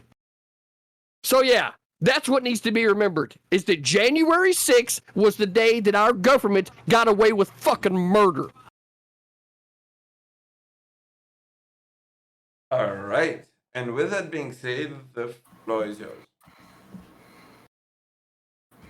Yeah, it was interesting to see the dichotomy as far as like how much people cared about police use of force in like disproportionate circumstances where someone optically couldn't have posed any threat the months preceding January 6th, but then during it was sort of like painted as, oh, you know, Trump supporter got what she deserved. They were trying to overthrow the government. And that's where people have to be a little more aggressive when attacking these like overarching narratives people apply to things, because just like if you think the election was stolen, the only proper response is to, riot at the Capitol. If you think that these people were all evil insurrectionists trying to take over the American government, that's what's really stripped one side of the political spectrum of empathy for Ashley Babbitt in that circumstance. Because to them, they're like, well, that's justified because it was an evil, bad Trump supporter who was trying to take over the government and kill people. It's these overarching narratives are the issue with how these events are remembered, because the reason why Gender Juice said, who's Babbitt? Like, outside of people who are hyper-focused on the situation, not that many people realize that one of the, I believe, maybe the only death, if not like one of two or one of three, that actually happened on the day on location was a protester or rioter, however you want to characterize them, getting shot by police. In a situation where if the footage was turned and it was the body cam of the officer and it was an unarmed black man instead of an unarmed white woman in the Capitol, people would say, why'd you have to shoot her? It doesn't make any sense. So that's where people need to attack these overarching narratives of characterizing the people who did a thing as just irredeemably evil, because it leads to really poor factual premises. And I think, sorry. I was just piggybacking on that. We also need to hold the media accountable for false narratives as well, because the media spun January 6th so out of control. And I know people still to this day who believe everything about what the media said, including that somebody was bashed in the head with a, fire hydrant or fire extinguisher, not a hydrant. And it's like, actually, that came out during the Senate debates on the January 6th and what to do about it, that was false, and that he wasn't hit in the head by a fire extinguisher, but the media ran with it. And then they do these little tiny in micro print, corrections, but then don't announce the corrections, to the mass like they do during their shows or during their news articles and that kind of thing. And a lot of people won't go back and reread an article when it's been corrected or updated because they've already read it. And so I think we have to hold the media accountable for all of the news leading up to January 6th, as well as the news and how they reported it after January 6th. And I think that if we were to do that, maybe January 6th, A, the magnitude of it probably would not have happened. And B, I think people would be looking at what actually happened a lot differently. So the thing that's interesting about the fire extinguisher is I hear this brought up a lot. I remember I watched the Tucker Carlson January 6th documentary, and that was really interesting about how he covered it was that the only instance of violence he described was a completely separate event where he described Antifa violence, as if the violence on the day, but he did bring up this one instance, which was the fire hydrant, only to then disprove it. But if you do any amount of research whatsoever, you can find hundreds of videos of cops having their heads bashed in by poles, them being punched, dragged into the crowd. I can provide you my video I took of them barging media line, tearing down the gate, and then smashing their media equipment. And I think I'm the only one who was actually at the front of that. And the reason that happened was because one of the people in the media sphere while covering it called what was behind them a riot. And it pissed somebody off so much that they then decided to prove them exactly right. And so for me, like, I don't understand the specific significance of the fire hydrant story when we can find hundreds of other instances of violence similar to the fire hydrant. Right, but it's a fire extinguisher. But the thing is that you harp on this fire extinguisher and this guy getting his head bashed in, and like, did this guy die? Did this guy not die? Did this guy die? Well, but if we brought in real instances like you are referring to, and we utilized what really happened, the actual facts and stuff, I'd have no problem with that. I wouldn't even, I'd say, okay, this is what happened, X, Y, Z. The problem that I have with it is that when you go about presenting something that is factually incorrect, when you go about presenting something and you want to turn your entire narrative around on that one item, you better be able to back that one item up. Did they say XYZ happened, ABC happened, FGY happened? No, it was, we're going to micro focus on this guy getting his head smashed in with a fire extinguisher. And I watched probably hours of people discussing this and talking about the horrificness of it. And it's like, you were micro focused on it. Again, that's part of the problem with the media, is they micro focus on something and they use to spin their narrative, and then when it is incorrect or they do not have accurate information, then they put a correction that's this big. Even if something similar had happened, it's micro focusing on infactual information, and that's a problem that we have in our media right now. It's a problem that we had leading up to January 6th, and it's a problem that we had after January 6th as well. So I understand what you're saying. I guess for me, it's just, it doesn't really change anything, because let's say the media then instead focused on an instance of somebody bashing someone's head in with a pole, or the instance of the bombs being planted on the Capitol the night before, or my footage of the Capitol riots and the cameras getting smashed, or any of the officers who blew their brains out as a result of what they saw on that day. Or we could still talk about Brian Sicknick, since I believe that the medical examiners still said that the events of the day contributed to his death. So I don't understand how this specific instance, they would just switch focus to something else and the narrative would still be the same. No?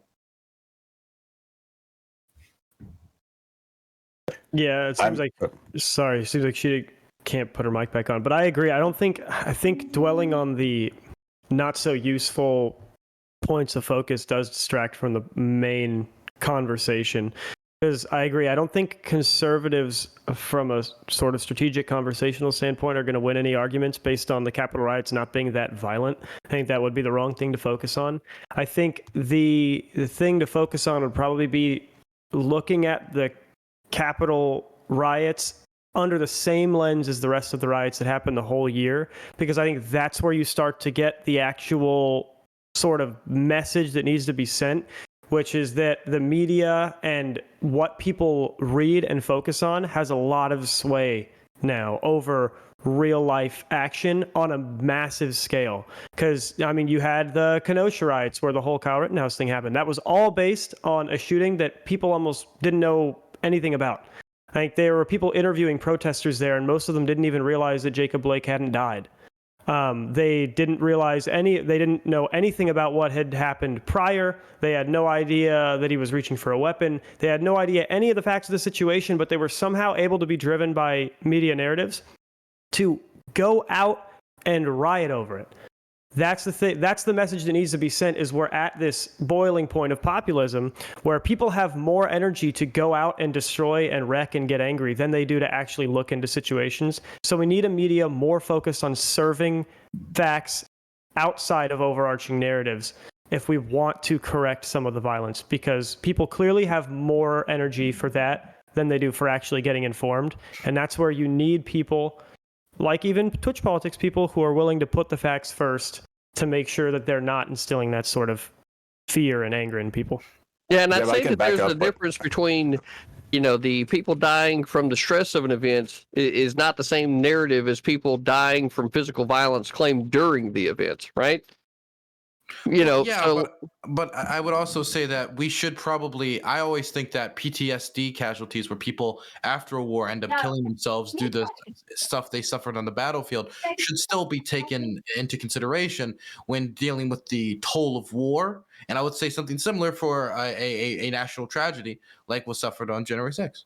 well, I would say that the difference there, and I'm sure that probably, well, at least for me, I know I can understand it this way, right? There's an entire experience of life of an individual before that PTSD event, you know, happens, and then that forces a change in their mind, and then everything else for that is a reaction to that event happening and the everything else that happens after that, right? So, like, I can understand what you're saying, but I don't think that it's fair to attribute the stress of that event to that particular day, because it was a lot of the narrative and people's perceptions and all the things that go as a part of that, right, that end up being the experience of an individual. So when it gets down to bare bones facts, what I need to know is the structures of government that failed, who, what office had what responsibility, what was asked for that was not received, and the types of things that the framework of government needs to be fucking criticized and analyzed to no fucking end, because at the end of the day, the government got away with fucking murder. So I'm gonna first say that you would criticize the government when it comes to responding and being prepared for January 6th, and I would equally say that I do think there should have been more preparation for January 6th, and that people did not take the threat of organizations like the Proud Boys, which is basically like a fascist street fight club, right? Seriously, when getting ready for the day's events. But you can argue the same thing about Antifa, though, right? I mean, if you want to, yeah. So I would say that though 150 Capitol officers were injured that day. Some of them like lost vision. Some of them lost fingers. Some of them had injuries that left them off the force. I think some of them are still off the force, actually, 1 year later due to the injuries they sustained. And so I will say that the officers who did end up taking their own life, and many of which other officers, by the way, turned in their gun because they reported they had suicidal ideation due to stuff that they suffered that day. If you listen to the communication lines of police officers that day, you get a sense of panic. You can see many of them walk away, break down, and then go back into the fray to keep fighting to try to keep the Capitol secure, because the lives of our elected officials were at risk. There were many instances, like in the instance where Ashley Babbitt tried to cross the barrier, where that was the last line between them and the Congress people. There was one instance where Senator Mitt Romney was running in the direction of the rioters, and a Capitol officer had to turn him around and tell him, no, you need to go in the other direction. And when you have people storming the Capitol, beating officers while calling for the death of certain political officials, they knew that they were the last line of defense for many of the people in the Capitol that day. And so I just want to make sure that we emphasize that, you know, that toll that was done to these officers is significant, and I think it should be noted, and it led to many of them taking their own life. Well, these are right. These are clear examples of, say, acceptable consequences that there was government officials that had to have known that their actions or inactions, as is the case with not having the National Guard there, caused all this. So all these officers that experienced all that are in fact victims of this same government while in the employ of the government, right? Of the movers and shakers, if you will, of what's supposed to be the government and making things happen. They didn't make a fucking thing happen, and they chose to allow this thing to happen. And that right there is where the structure breaks down, because these people that had the ability to have those assets in place did not. I would say that they are partially I was a gonna say- victim of government inaction, but I would also say they are also a victim of the people who bash their heads in. Gender just had his head. No, Wait, no. yeah, I was going to say I want to open it more for other people. Gender Can I just follow- must be tired. People who But are by the trying way, to be recruited. yeah, I forgot to say this rule at the beginning, but yeah, like you can raise your hand like to jump in, but try to do it. But yeah, gender, just go after that North and Paradigm. Yeah, there was like no like easy way that I could introduce this topic. Well, directly. So previously we've mentioned a little bit about like the media and its perspectives on how January 6th was presented, either biased in a favor or against what occurred in in and at January 6th and the whole fucking shebang. When I did a paper for school about Stonewall, I had to try and find a constraint, and one of the constraints was I would look at it through the lens of the media. And from what I've sort of gathered is that typically when it comes to riots, I tried this again a little while later with like a few other riots, but when it comes to riots, the mainstream attention of this is typically a very negative. It's supposed to like outrage bait. That's sort of like what the media industrial complex does. But when it comes to more zines and like more how do I put this, alternative news sources, and in this case you can like make an argument for the content creators online, or you could make it so that it's like zines or blogs, shit like that, influencers. But these alternate media sources, although they also have their own radical biases, they also present more factual information because that is sort of what they're obsessed with.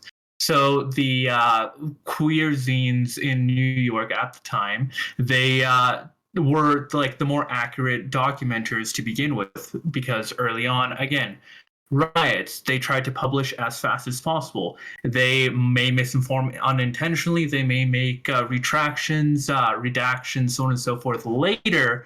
But in that moment, they're always going to try and get what they're trying to outrage bait. They're trying to get the money, profits. And that is not necessarily what we're going to be teaching in school, like the early moments of it when it just happened. That is, again, typically the moment of highest tension. So we're going to teach the factors leading up to it. When I was doing the research on Stonewall, I was educated a little bit about the social climate for queer people and the social climate for the mafia, how they're both hated by the cops. There's a little bit of intersectionality there. Those small factors were taught to me to further understand and contextualize what happened at the moment of the riot. There was high tensions between the police and the mafia. This specifically, Stonewall, happened to be a queer bar that was owned by a member of the mafia, and they used that as an excuse.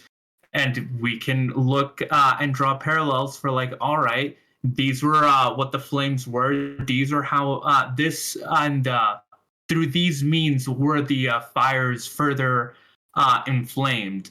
And just lead up to it, contextualize, but you don't necessarily need to present this as this is a historical moment because it is of our nation, but deconstruct that so it's a broad and not really broad, but more generalizable event on the social aspect or like the social mechanism that is a riot or a process of impeachment, a process of misinformation, the act of stochastic terrorism. You can get many lessons from this, but only if you abstract this and don't focus on the politics of the situation.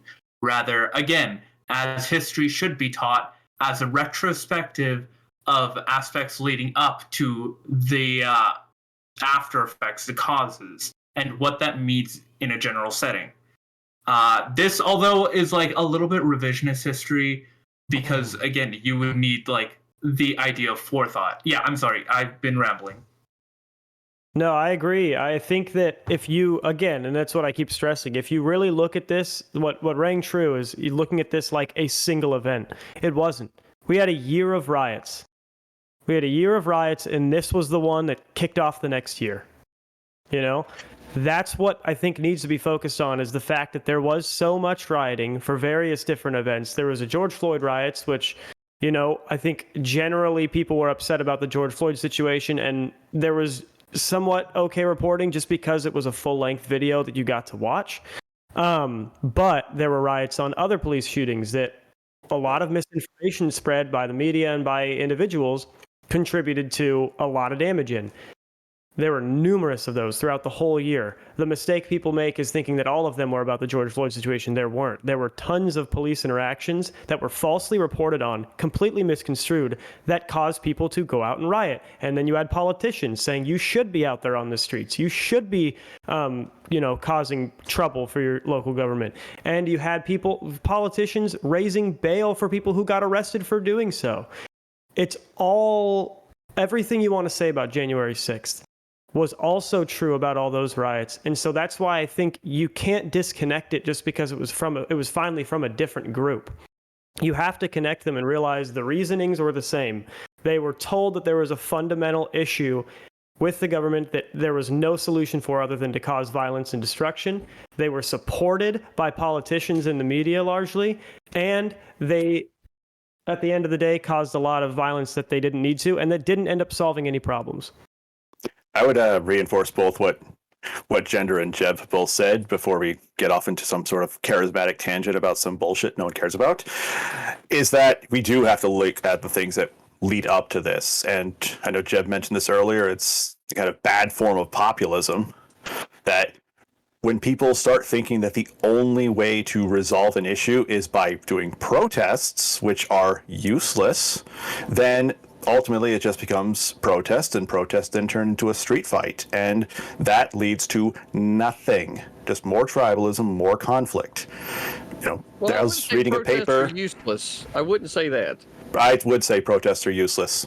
Street protests are completely useless if they're not accompanied by actual functional. Now you're getting a caveat. What did you say a minute ago? You said that protests were useless. Street protests are useless.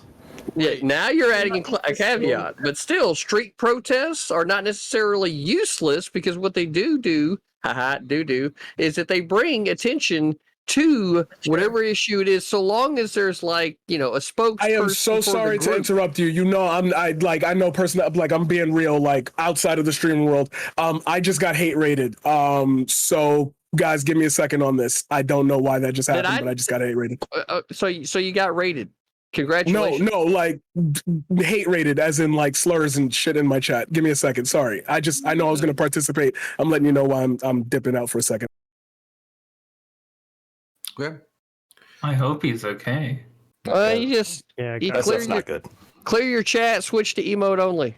Make them see an ad. But yeah. Oh, sorry. So as somebody saying that street protest is useless without another thing, well that I could say easily a hammer is useless without a nail. Well, of course, all these things go together. Like trying to push forward legislation is not important or completely useless. It's just a piece of paper if there isn't some backing to it, without people getting behind it through public displays of action or polling data or something beside. Yes, but that would be most anything. So I don't really feel like it's kind of redundant.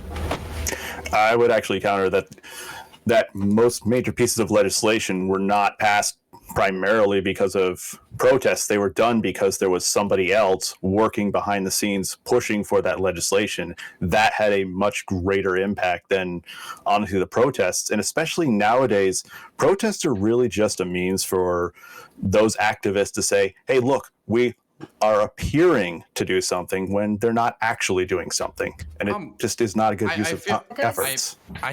Man, this is so weird. So I just wholeheartedly disagree with you. Now you say that, well, this is people behind the scenes get this done. Yes, but people can get things done behind the scenes from any way. And let's say it's marijuana legalization. One way to show your support in order for you to pressure politicians to do stuff is to protest. It's just one tool in the tool belt. It's not like the special thing that gets everything done, but it can be a show of public support, which can give politicians the hint that you want to do something. If there's enough protesting that it can create a crisis, for instance, like in nations like Lebanon or during certain civil rights struggles historically, they can create a crisis. Or in Sudan is a great example. I remember interviewing Sudanese protesters. It can create a crisis where politicians have to respond or at least start conceding the thing. But it all depends on the nature of your protest movement. Yeah, I think violent street protests are almost always useless because they do as much to damage the reputation of the cause you support as they do to help it. But yeah, again, and street protests are very effective. You have to think about multiple levels of government. On a local level, you get like a good portion of your people in your city to protest at a city council meeting. You can make a lot of waves doing that. Street protests can be very useful if you, like CTV tries to stress, in breaking up the levels of government. The more local the level gets, I think street protests can be really effective, especially, people who are looking for more ground up grassroots movements. Street protests can be pretty effective because, like you said, there are some local governments run almost entirely on just general vibe of public support. And so, yeah, get protests going at a city council meeting. You can easily talk about police budgets in your city or talk about where people patrol or how they patrol, which was the large, basis of a lot of the riots that could have just been effective protests throughout the whole year. So I think saying street protests are useless is part of the zeitgeist that creates violent riots, because they're like, well, just talking isn't working. So I have to start putting some action behind it. And I'm not accusing you of supporting that, but if you keep telling people their voices don't matter, I think that's where you start to get them to use their hands a little bit in ways that aren't going to help their movement. I would like to enter into the conversation. I hear everybody. I hear you, and I'm one of those people who tries to be understanding, because to deny somebody their feelings is the worst feeling in the world. And I could never do that to somebody because I know exactly what that feels like. That's how I've lived with the color of my skin in this country for the longest time. Just putting it out there like that. So I'm going to try to work through this as fast as possible.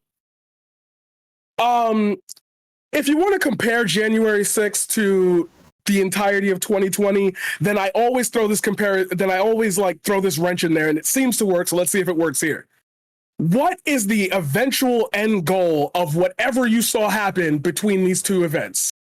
What was the goal of the protests of Black Lives Matter? What was the goal of the protesters of January 6th?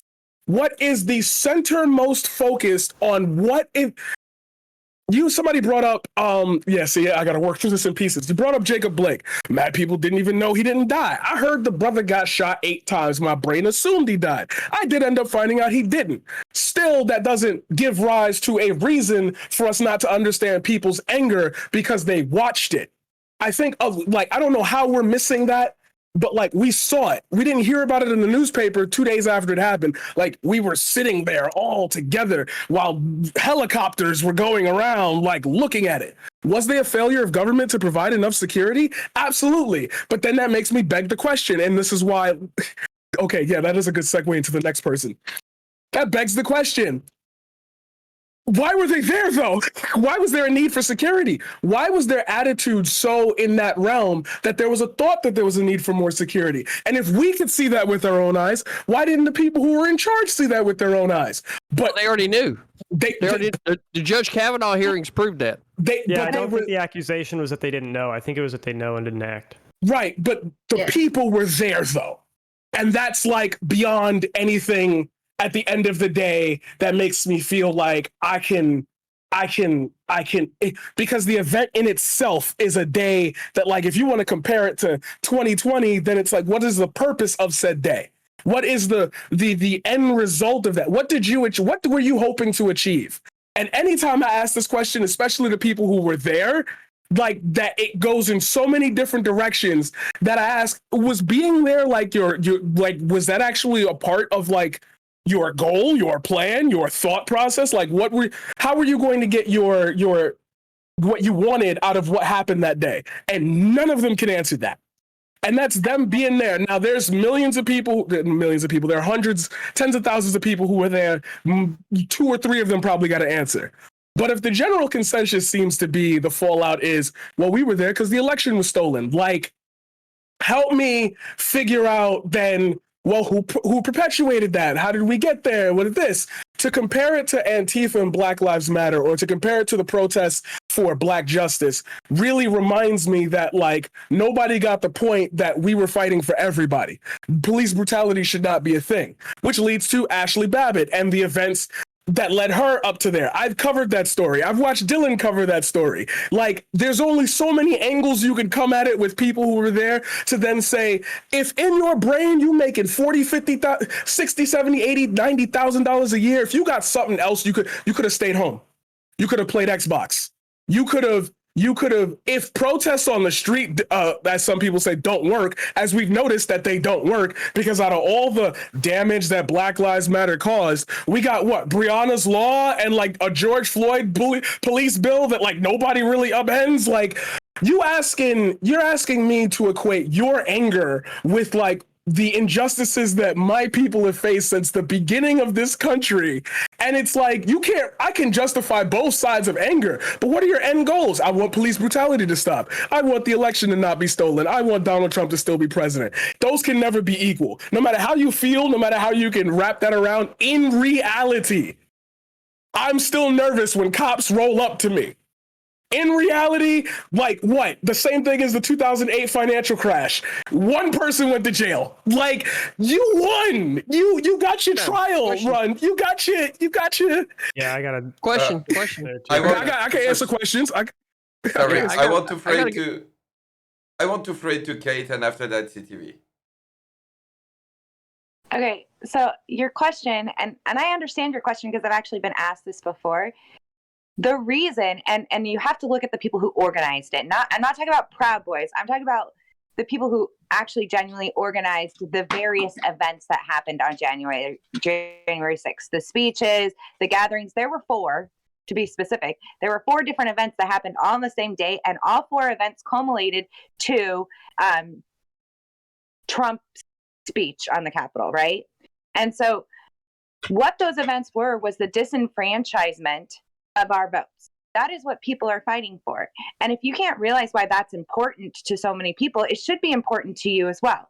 Why should it be important to you? Because one disenfranchised vote is all that matters. Even if it's just one disenfranchised vote, even if it's just one person who couldn't get their voice out, or their voice wasn't counted the way it was supposed to, or there was a fraudulent vote that counteracted that one vote, that could change elections. There are elections that are decided on just a handful of votes.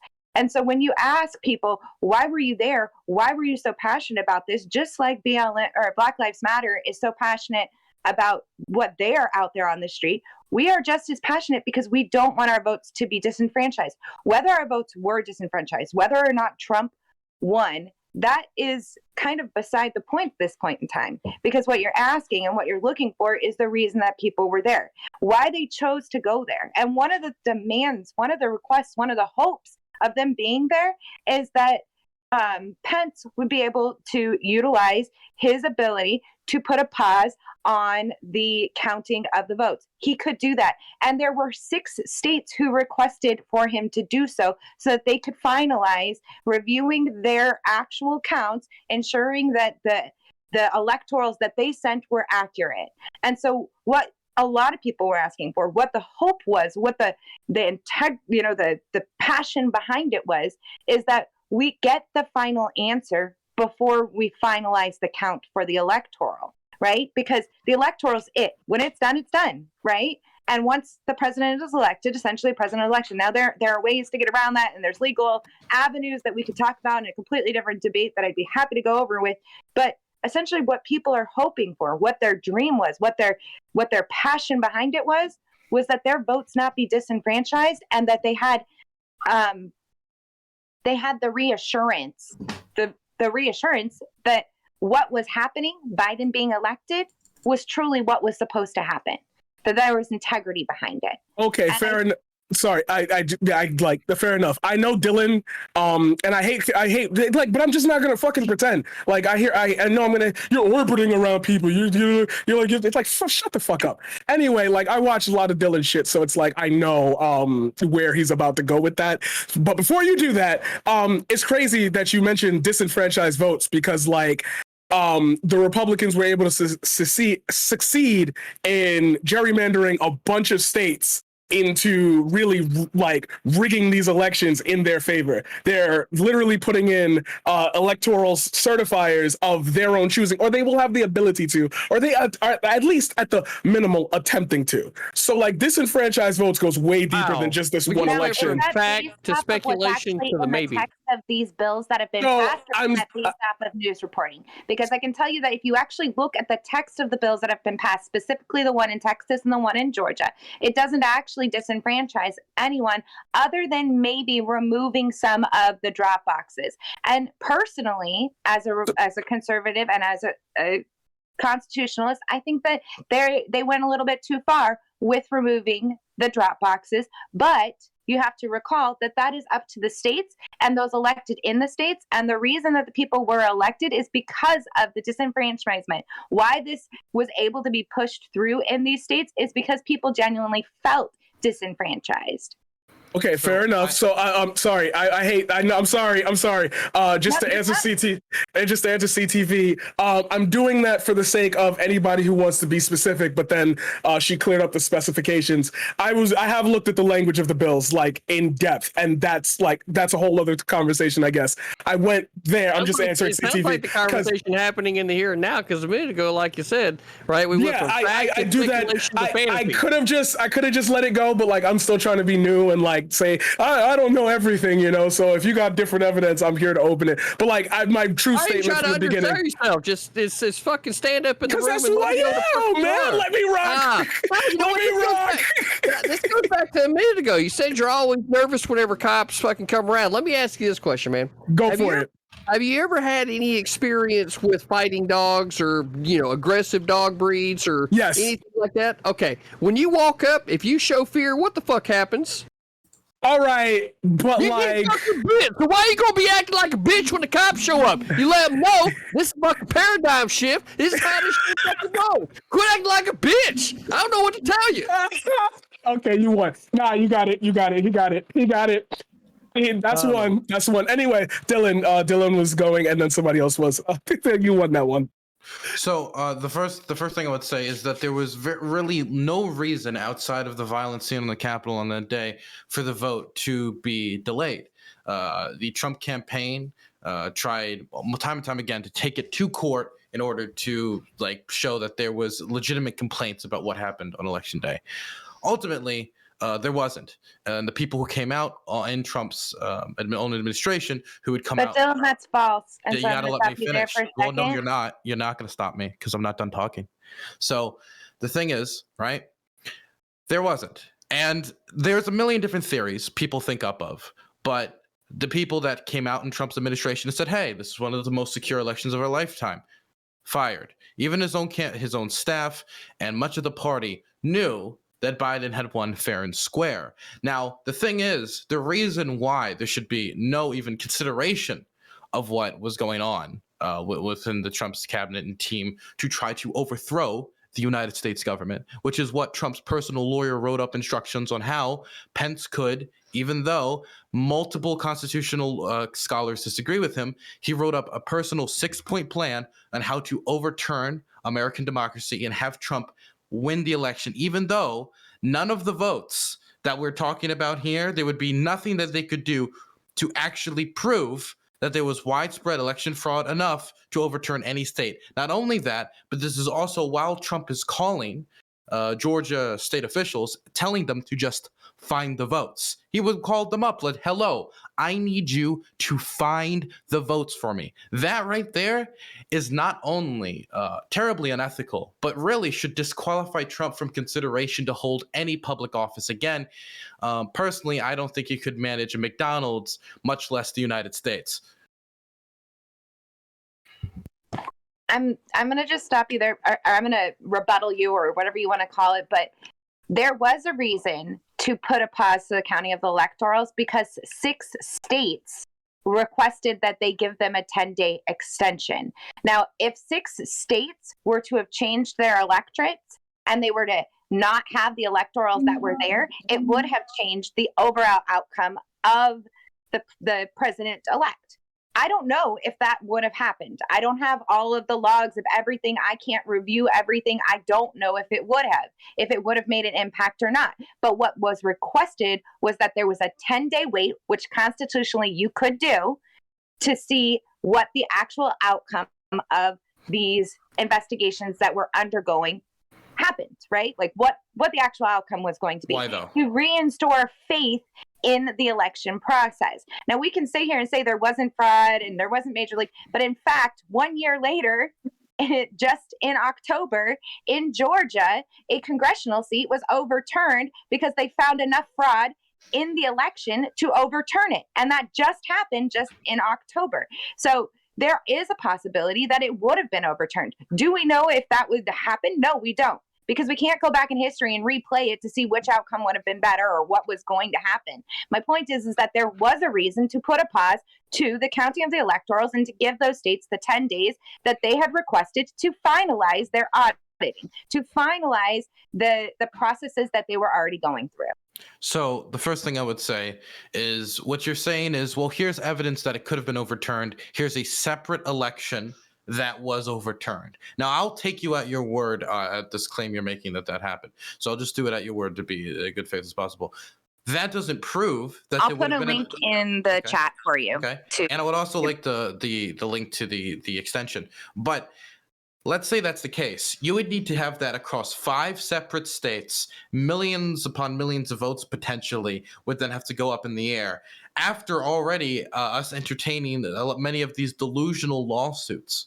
Now, maybe it is possible that it could have been delayed. Obviously, it was delayed because of the violence on the Capitol, but that doesn't prove anything about it being overturned. I mean, I could speculate that if I took somebody in here, if I took CTV to court for I don't know, stealing my $20 off of me. He never did that, but let's say I could do that. I could speculate anything. I would need evidence, though. I would need to see evidence of the widespread fraud that would need to overturn the election. And we saw court case after court case after court case get shot down. And really, like, I don't understand why the nation would entertain these delusions. Well, I think that as a principle, right, the federal government itself is the central government that brings all the states together. So if you have 6 of the states that are saying that there's an issue, it's incumbent, right, on the other 44 that are a part of that union that constitutes the federal government. Which states, by the way? Which states, Kate? I'm sure she's got the list there. Okay, so since that... You're muted, Kate. I'm not sure... I know. I'm sorry. I'm trying to link the article for him for that one. I know that it was Arizona, Georgia, Pennsylvania, and I would have to look at the other ones because I don't have them. Wisconsin, I believe, is one of them. It may have been. I know that Arizona, Georgia, Pennsylvania, all 3 of them wrote letters requesting that they have a 10-day extension to certify their electors. So sorry, I don't know the other 3 right off the top of my head. I apologize. So for me, like, it comes down to a very simple issue, right? If all the states are supposed to be equal to one another, if you've got 6 of the states, or even hell, just one of the states, right, that's requesting an extension to be able to make sure that the elected leaders of everyone, right, that represents the federal government, which represents all of the other states as well, right? I think it's incumbent on everyone else to take a moment of pause and start to listen rather than trying to shove what is the perceived election results then down people's throats, right? Okay. Otherwise, it becomes the federal government dictating to the states, and it's the states that actually elect those federal representatives, right? Okay, so I'm looking this up. I'm trying to find it. And what I'm finding is not that the state government, like as in like the governor along with like a bunch of officials, like, oh, we're the ones requesting. What I'm finding is like there's certain Republican lawmakers in these states that requested an extension, which is very different than the state government itself saying, hey, there's a problem here, we need to request it. And I'm looking for this link you're trying to find. All I can find is something from Central Daily talking about Pennsylvania GOP lawmakers requesting Congress to delay the electoral vote, which I'm not surprised that a Republican lawmaker would want to Okay. Um, But I would it's also all say that it's also very convenient that these would be the exact 6 states that Trump needs to win the election, are also the 6 where there would be these requests. It just seems convenient. Like, for example, it seems like all the states where there was like a lot of claims about fraud and claims about we need to reviews, they're never like California. It's never like, I don't know, Indiana, or it's not Texas. It's all the states that necessarily Trump would need to be on the path to victory, right? If it was really like claims about electoral fraud across the board, we would be also seeing these claims in states that Republicans won by large margins. And we there would were see, claims of them in many of those. so Biden should have won many of those red states, actually. We're not saying that they should have won many of the red, of true blue states like Washington State. There was election fraud here in Washington State, and it's actually like in the courts right now. And there are people who are Well, it's in the courts right now, so it might be like election fraud. Michigan, Wisconsin, and Nevada were the other 3. If it's in the courts and nobody's been sentenced, then it might be. That's an accusation. Okay. That's No, they have sentenced people in Washington State already, and there are other cases as well. Was it in the enough courts. to overturn the election or anything like that? Well, Because It there's was always enough election to fraud every overturn a election. local election. Well, anything it was enough statewide? to overturn a local election. Sorry to Where- cut you. Because we're so- talking about is such a grand scale. What would need to there's election fraud every election, but it's on very small scales. So for something to be on such a grand scale to overturn whole states, and then you have to overturn 6 states, and then those 6 states just so happen to be the 6 states that President Donald Trump needs to win the election. It's just all so convenient and so grand. Like it feels like a fan fiction. Yeah, but What's- the fact of the real matter quick- is that the election was only won by geek. Yeah. Okay, real quick. So sorry, I wanted to cut.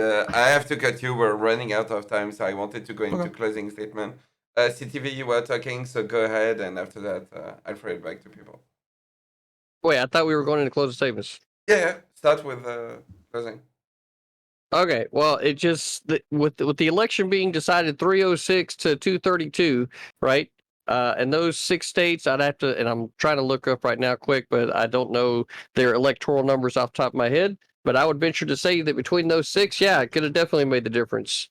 So, not giving the time due diligence wise to make sure that everything was above bar leaves room to speculation. It still left rooms to speculation in the minds of some, and I feel like that we need more responsibility and more willingness to examine things before things are quickly decided, and then evidence found to substantiate what was quickly decided. That's kind of where I'm at with that. As far as how January 6th needs to be remembered, complete failure of fucking government that led to the death of Ashley Babbitt. Right? That's exactly what needs to be remembered on that day. And there's all of the contributing factors that are good to talk about. But at the end of the day, the government got away with murder. And that's what needs to be remembered. All right. I'm going to throw it to Kate.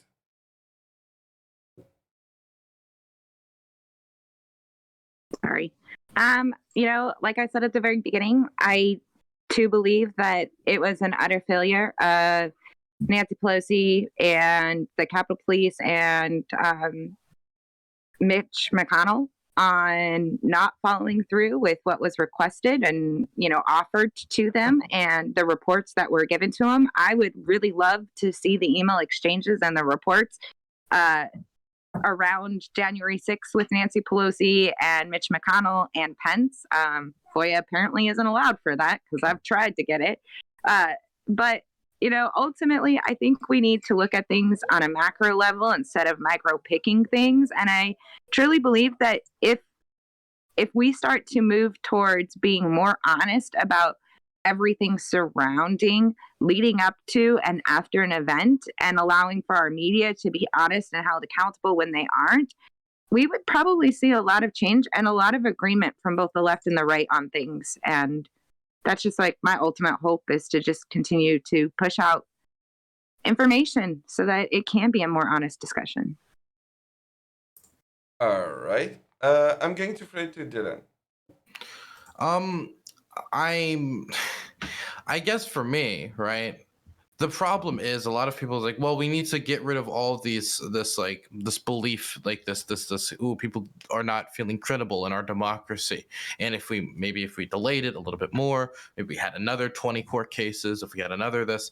The problem is that there were certain people who under no circumstances were they willing to accept the loss in 2020. And I think one of the main actors that I could point to is Donald J. Trump.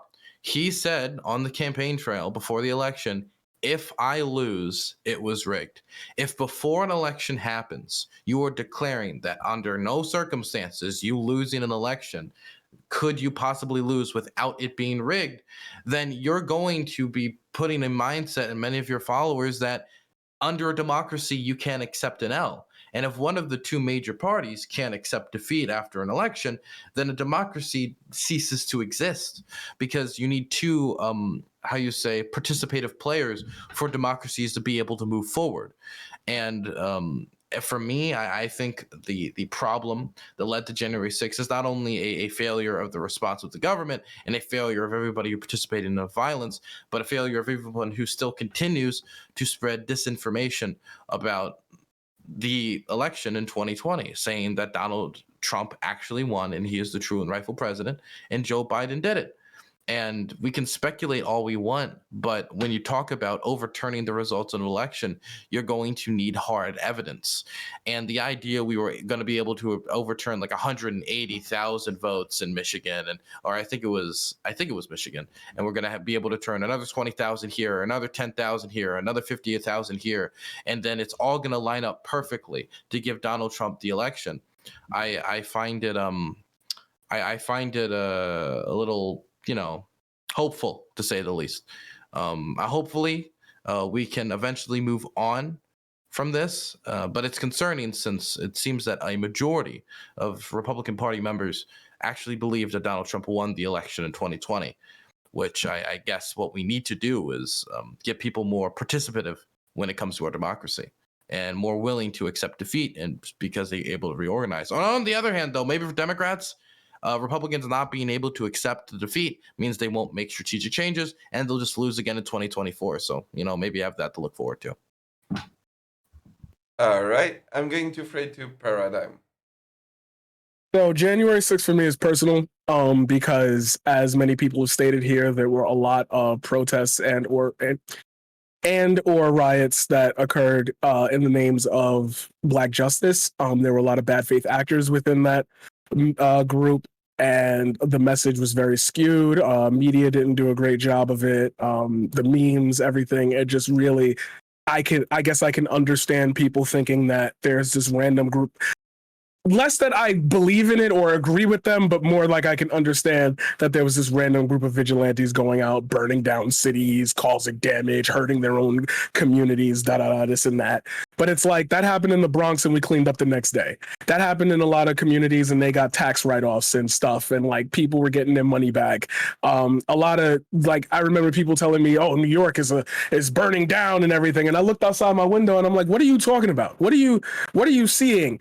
There's a disconnect between like what's really happening and what we interpret as the events themselves. And as far as January 6th is concerned, I really hate to just keep re-echoing Dylan, but like there was a whole method as to how they got there. There was a whole seed put in place that if it was never put in place, we wouldn't be having this discussion. The fact that we're even still trying to figure out if there is widespread election fraud, like Estonia, like same issue. What's his name? Oh God, Tom. Oh God. I watch him all the time. British guy on YouTube, Tom. Fuck, what is his name?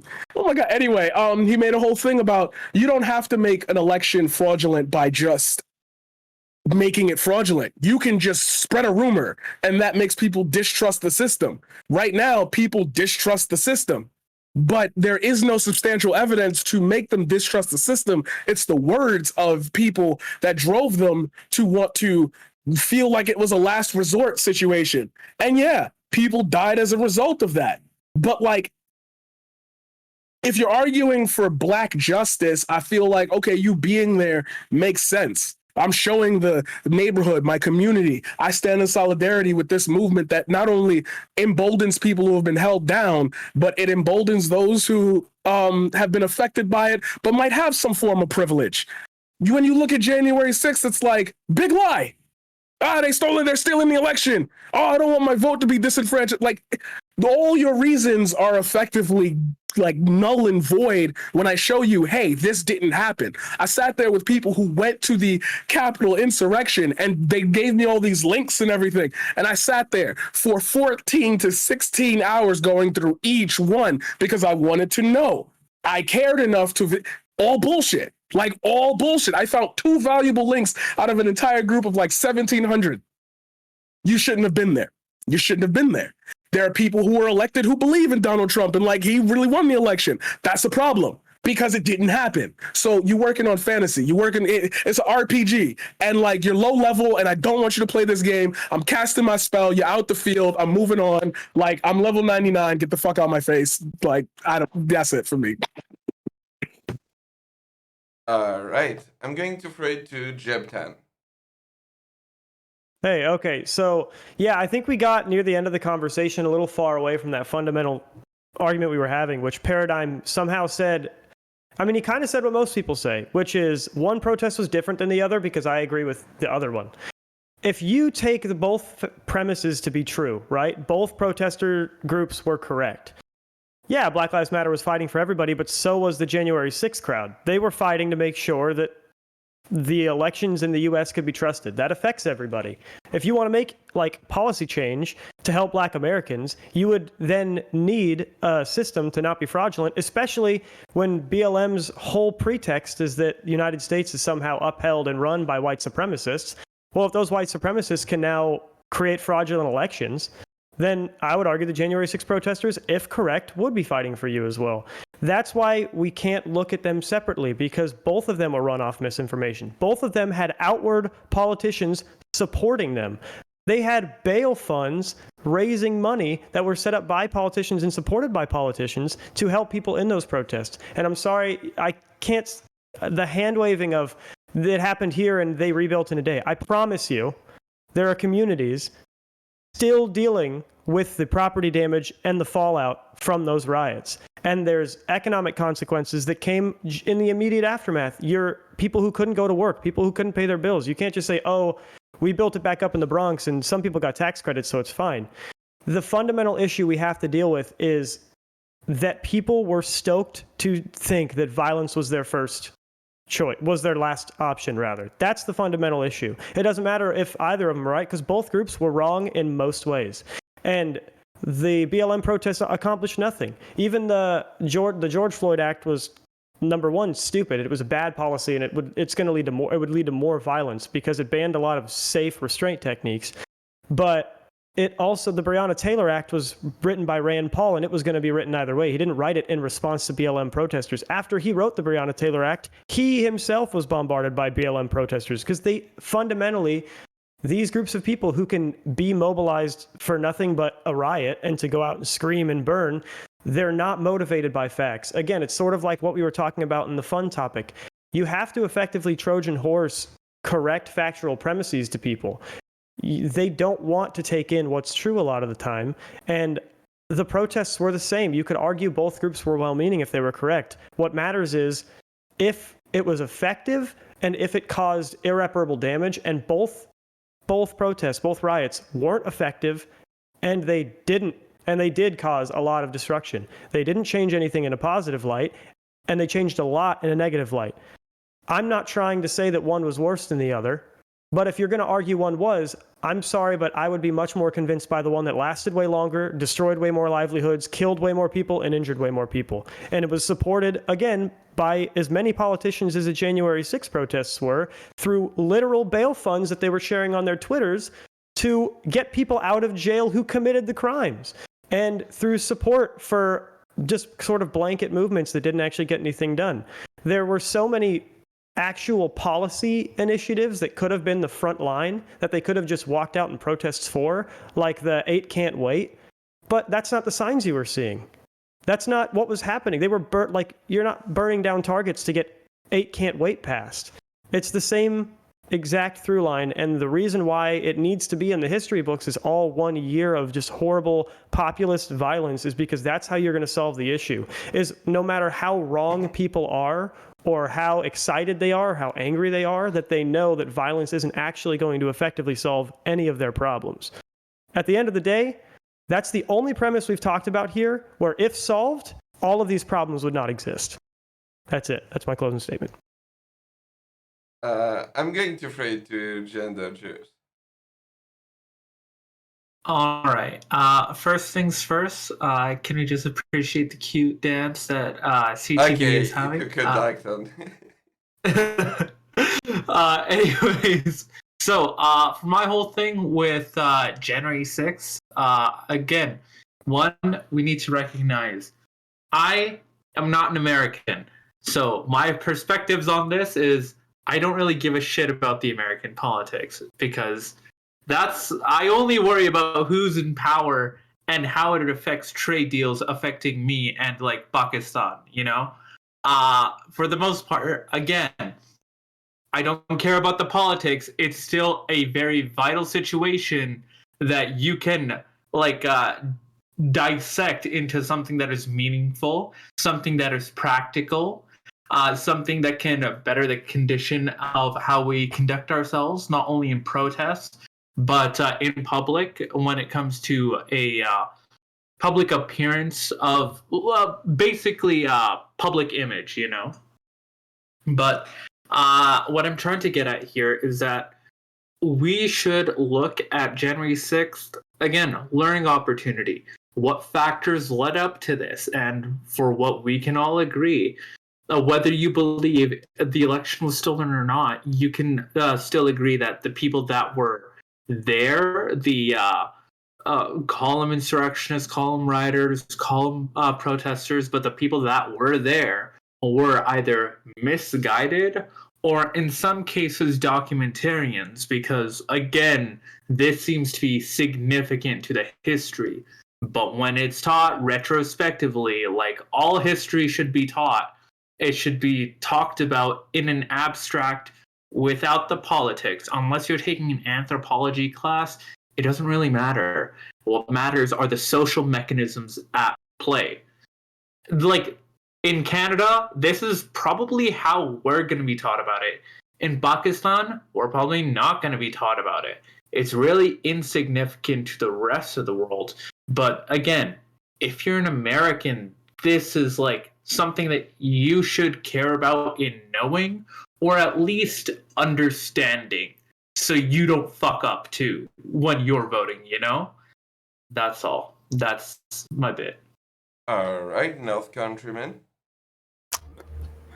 There were a lot of good points made in this, and I think ultimately I would echo what was said about populism, is that when you just have that rage built up against things that are happening and you don't channel it into things that are useful, into actual functional legislation, then all that does is just, it's like a soda bottle that you've shooken up and eventually it just explodes. This was way back when the Tea Party was going on and things like that. I was thinking, okay, someone's eventually going to get hurt from all this. You know, I don't like people in the streets. I want people in the voting booth. That's where decisions need to be made. They need to be made there. They need to be made at where legislatures meet, and those legislators need to hear from evidence, from testimony, from people who have personally experienced things. That's how our democracy is supposed to function. That's how the people are supposed to be involved, not by protests.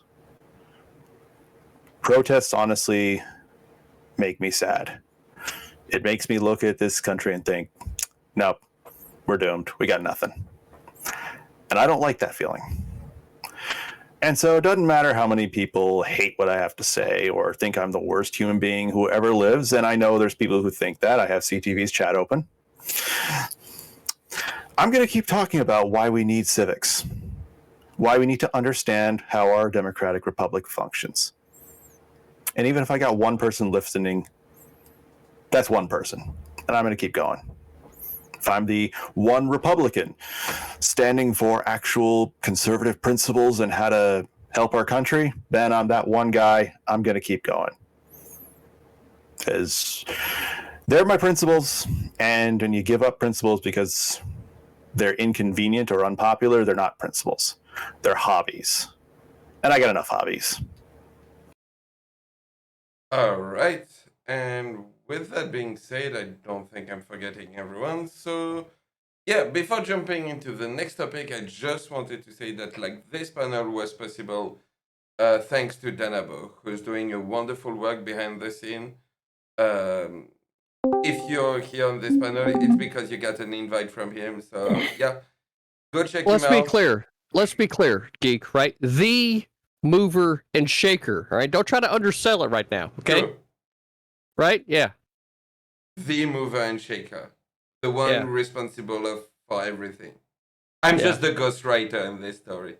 But Yeah, so if there's anybody out there that has crazy speculations, right, as to who is the mover and shaker, well, we're letting you know. There's no reason for you to speculate. It is, in fact, Danabo. BPF, I'm looking at you. That's right. Danabo's your man. That's who you've been looking for. Now that you know where he's at, what are you going to do? That's what I thought. Anyway, sorry, Geek. I just want to make sure we shout out Danabo. I don't want people just thinking, right, that there's some hidden cabal, right? We make our movers and shakers known over here, all right? Yeah. They're hidden in plain sight. But yeah. Thank you to the Go check out Danabo. Also, the panel will be uploaded on his YouTube channel. So if you want to find the VOD and everything, it will be there. And with that being said, I just wanted to welcome our two new guests, Frames and Binx. What's up? What's up? Yeah, I was moved and shaken onto this panel, so. Wow, That's how is this Frames again? This fucking guy. Jesus. Why do I keep running into you, Frames? My fucking lord. You shut your hairless ass up. All right. From now on, I'm going to step back and give all my moderating power to Binx. So yeah, Binx, take it away.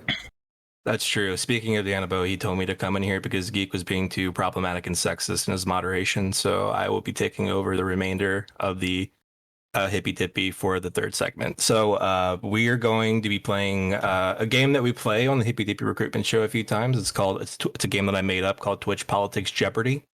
So if you know anything about Twitch or politics or Twitch politics, all those things are completely separate things, by the way. You may be good in this game. We'll see.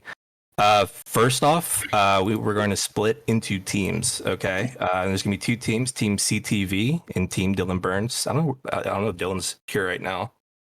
He had to turn off his camera because he doesn't want people to know that I'm hiding him from the feds, because of his DDoS over here in West Virginia. It's true. So you're the one. Okay. Okay. Well, then in that case, said that. If I'm being honest, Frames. So CTV, can you pick your team? Are we doing this one at a time? We if Dylan is there, we will do it one at a time. Okay. Sounds like he's here. I just got back.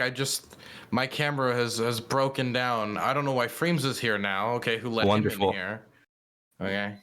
Yeah. Okay. So first pick, I'm picking Kate. All right. Yeah.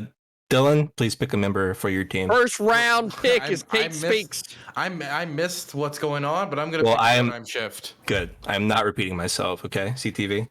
By the way, everyone, please remember what team you're on. Okay, because I'm not gonna write it down. You know what? I think. All right, this is gonna be tough. But you know what? North Countryman.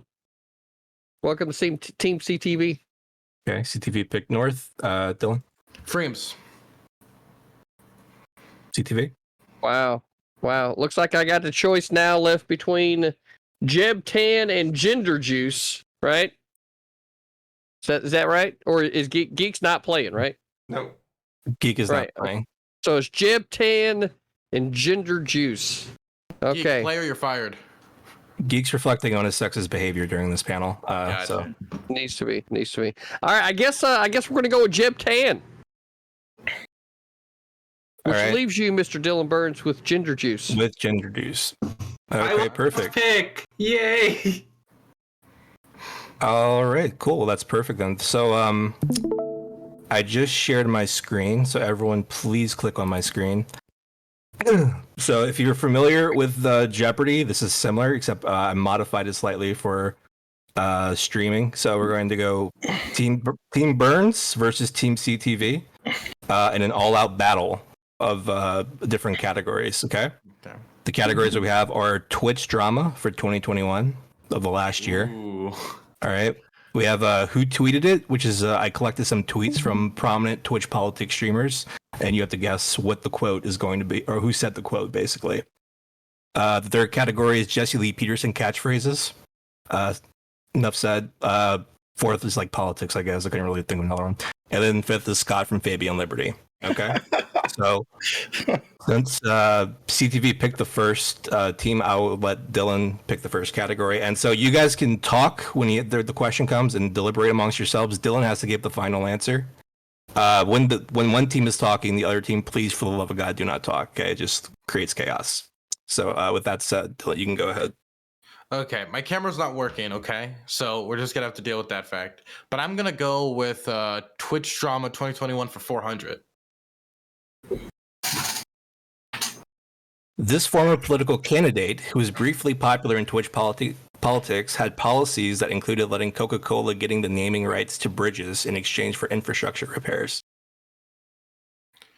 Oh my goodness. Is that? Oh my God! I know who that is. I think I know who it is, but this doesn't feel like something that Josh should be involved Yeah, with. I was gonna say, I was thinking Josh for Congress. I was thinking Josh, yeah. Joshua for failure, right? Oh my God, I'm thinking him, but this sounds very like libertarian for like a Joshua for Congress position. That's why I'm against it right now. Like, Wait, it feels.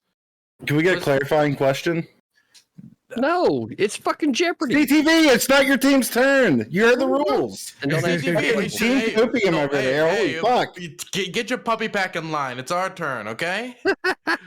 Okay. What was the... I'll allow it.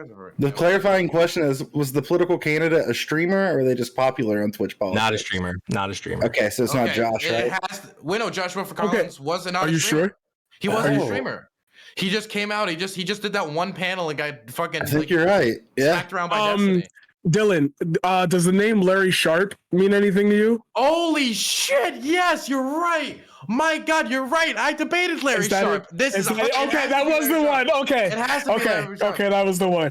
And I think it's former political candidate. But wait, Larry Sharp's running for office right now, so he's not a former candidate. He's a current candidate. Ooh. But he was formerly running for office too. But if he is a current candidate, this could mean that Binx just didn't do his research properly, and I have just know too much about Larry Sharp because I've had private discussions with the man as well. So this could be Binx's fault. And if it is Binx's fault, Binx, are you gonna clarify anything?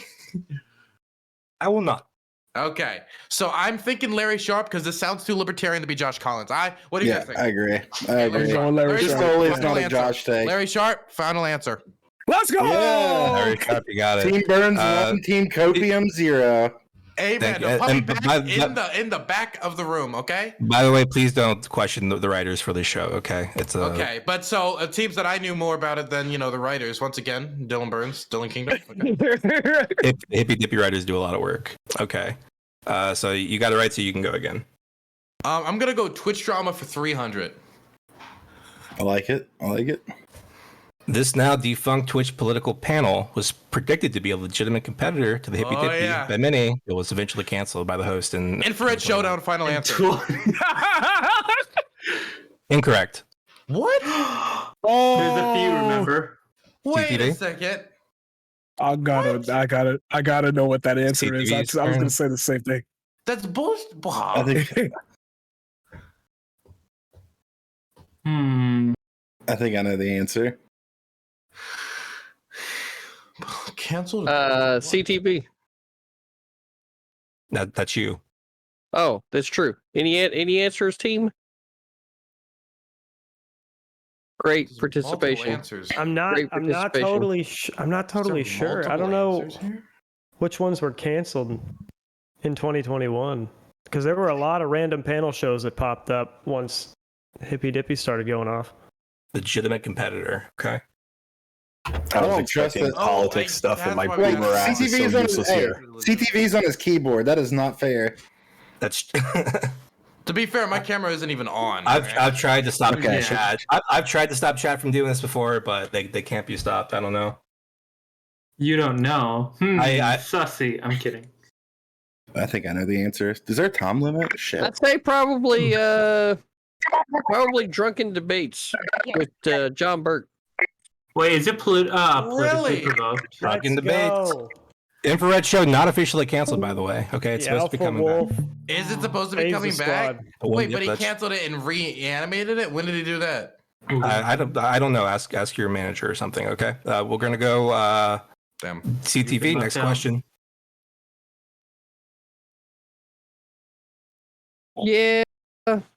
Let's go to Scott from Fabian Liberty for 500. Oh, by the way, I asked Scott some questions before this panel started, and that's how I got these. Okay, so they're all legitimate. How long has Scott from Fabian Liberty had the man bun? How are we supposed to know this? I thought this was going to be like actual Jeopardy, where it was just a video of him asking the question. Do, do, Well, do, they do, paid do, me. do. I have no clue how long that dude's had a man bun. Kate?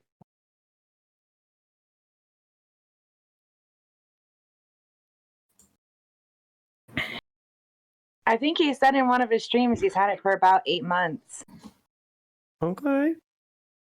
but don't quote me on that. That sounds like the rightest answer that we've heard so far.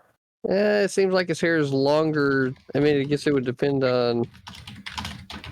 Yeah, are we Uh, counting top knot as a man bun? Like, how far into man bun infancy does it count as a man bun? Yeah, because his hair is not like super, super long, right?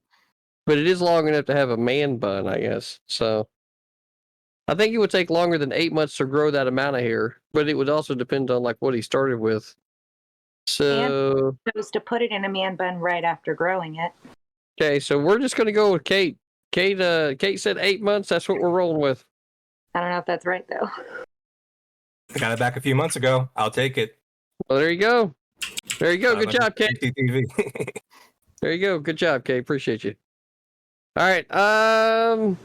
Kate, since you're the one that got that, pick the next one. Okay. I'm gonna go with politics, I guess, for 300.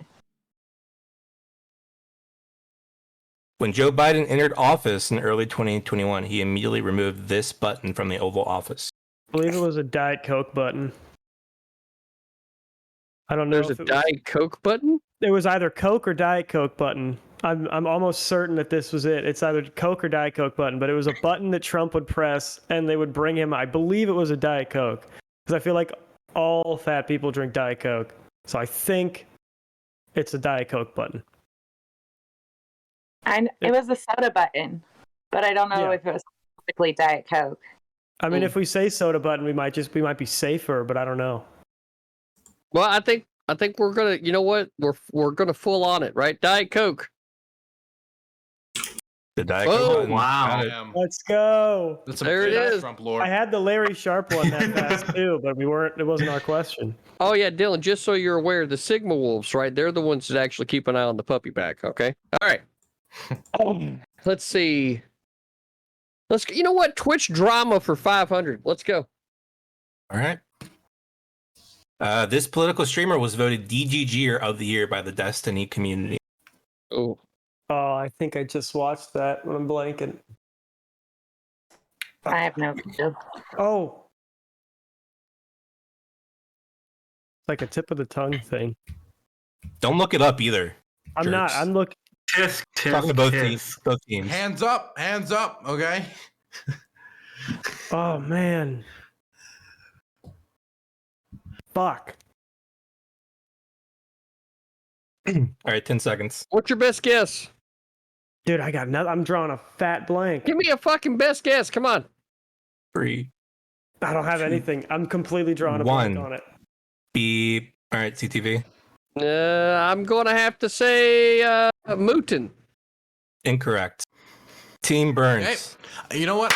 I know this motherfucker. He's the worst at Dark Souls. He's the worst at Pokemon. He's the worst at any video game you put in front of him. While most people know him as Gappy5, his real name is Gappy V. Gappy V. Final answer. Final answer.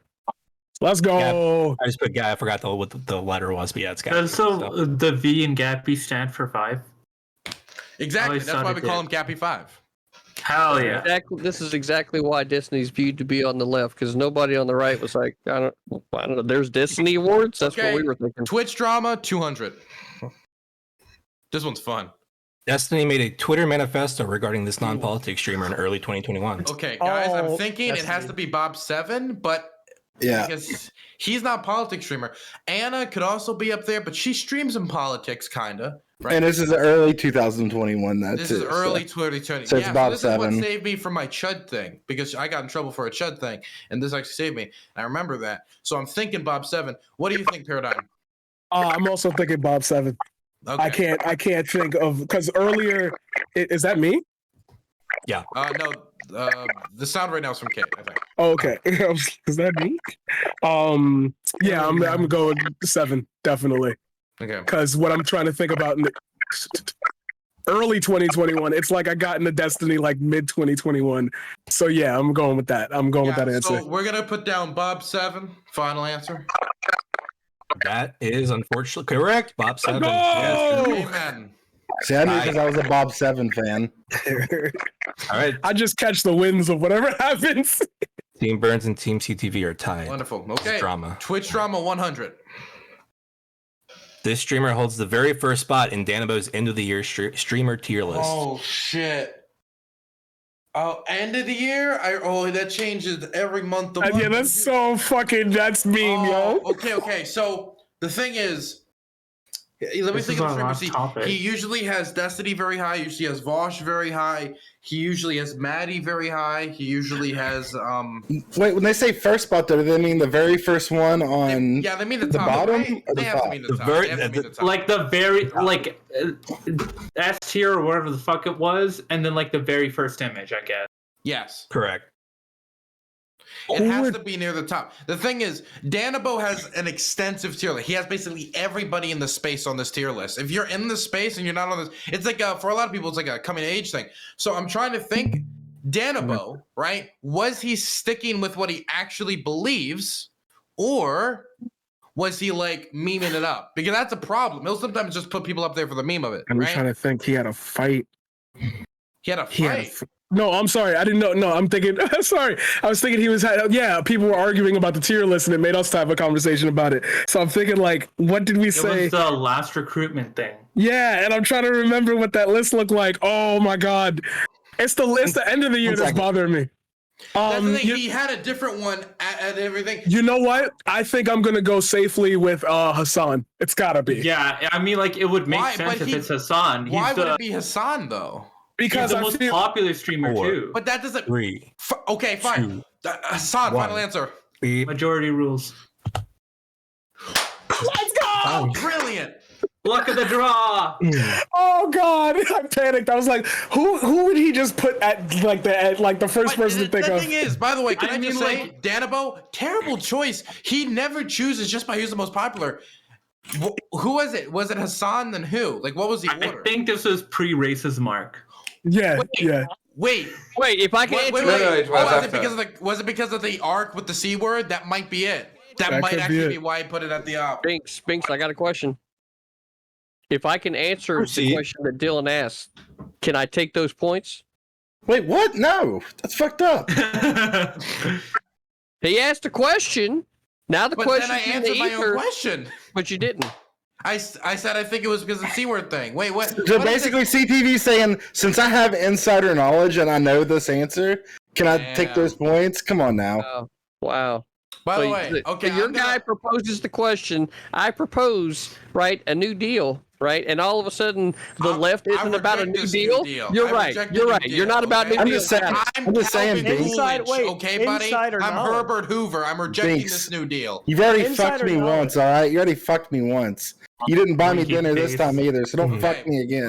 We're going to who tweeted it for 200 points. Dylan, I think we could clean house on JLP catchphrases. Wait, by the really? way. Do you think? Well, it's too late now. Between me and you, I think All right. so. Maybe. Everyone talking about how Netflix's Cowboy Bebop is a letdown. I'm just wondering how y'all had expectations for something called Cowboy Bebop. Who said it? Dude, this is actually a really difficult category. God, I remember this tweet. Who was it from? Was it Mindwave? It's somebody who has. Gappy. Gappy wouldn't say this. Synth. Was it Keffels? Keffels? Yeah, I mean, like it has to be an esoteric meme streamer. All right. True. Yeah. Oh, if it's a meme streamer, it was Heem. Had to be Heem. I'm going with Heem. I think it was Heem Heem. Anime. Was it Heem Yeah. streams? It could be him. It would could sound be. like a Heem thing if he's shitting on Cowboy Bebop as a name. That does sound like a bad enough tweet to be a Heem tweet, but he says it with so confidence because he thinks it's a banger, right? I know That it's sounds not like Mindwaves. He has the applause button for this reason. I feel like if I'm say correct, Heem. this is a thing he did You're saying say. Heem? What I about- do feel like it's yeah, Heem. exactly. We're going with Heem? Yeah, I Yeah. think so. Okay, Heem, final answer. Hey!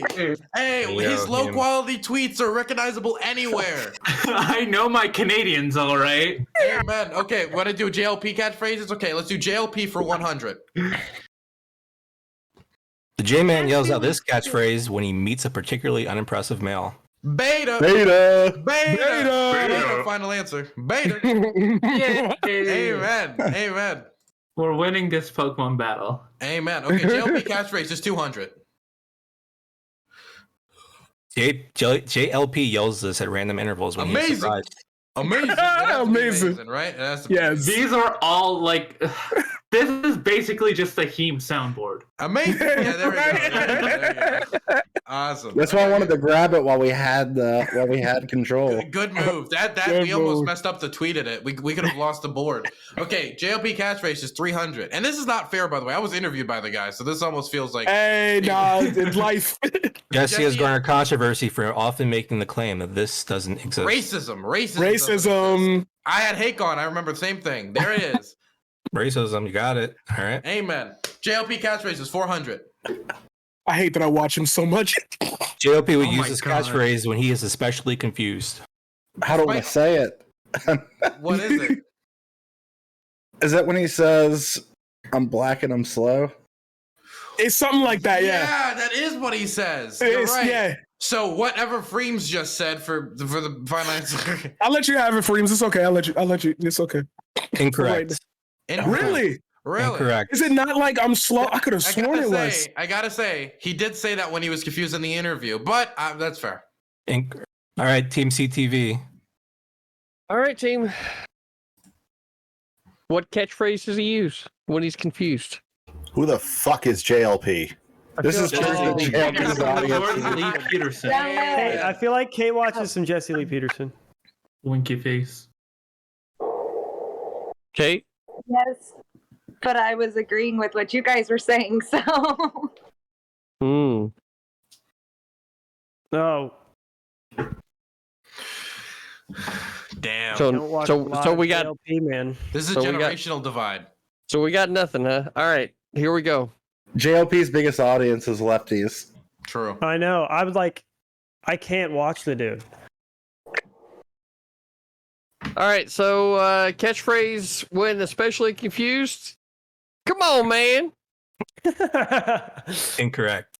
Well, Correct answer is what the? Oh, Oh yeah, that's true. Fair enough. Yeah. Yeah. okay, so do we get another? It's CTV's turn. Oh, here we go. Politics, I guess, for 100.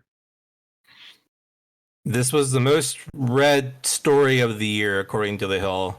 And I should say like event, not like a particular Event. one. It's like a coverage. Is it me? What do you guys think? Rosemary, what's the question? I feel like it would have to. It would. Question is, this was the most read story of the year, according to The Hill. I feel like it would need to be January 6th, right? Or no? I feel like that was the one that the media made the biggest hoopla. Like every. Yeah, but what about Rittenhouse? Oh, you know what? Yeah, probably Rittenhouse. Because the case went through and like it was one trial, so there was a lot of coverage on it. I would say Rittenhouse. Anybody else?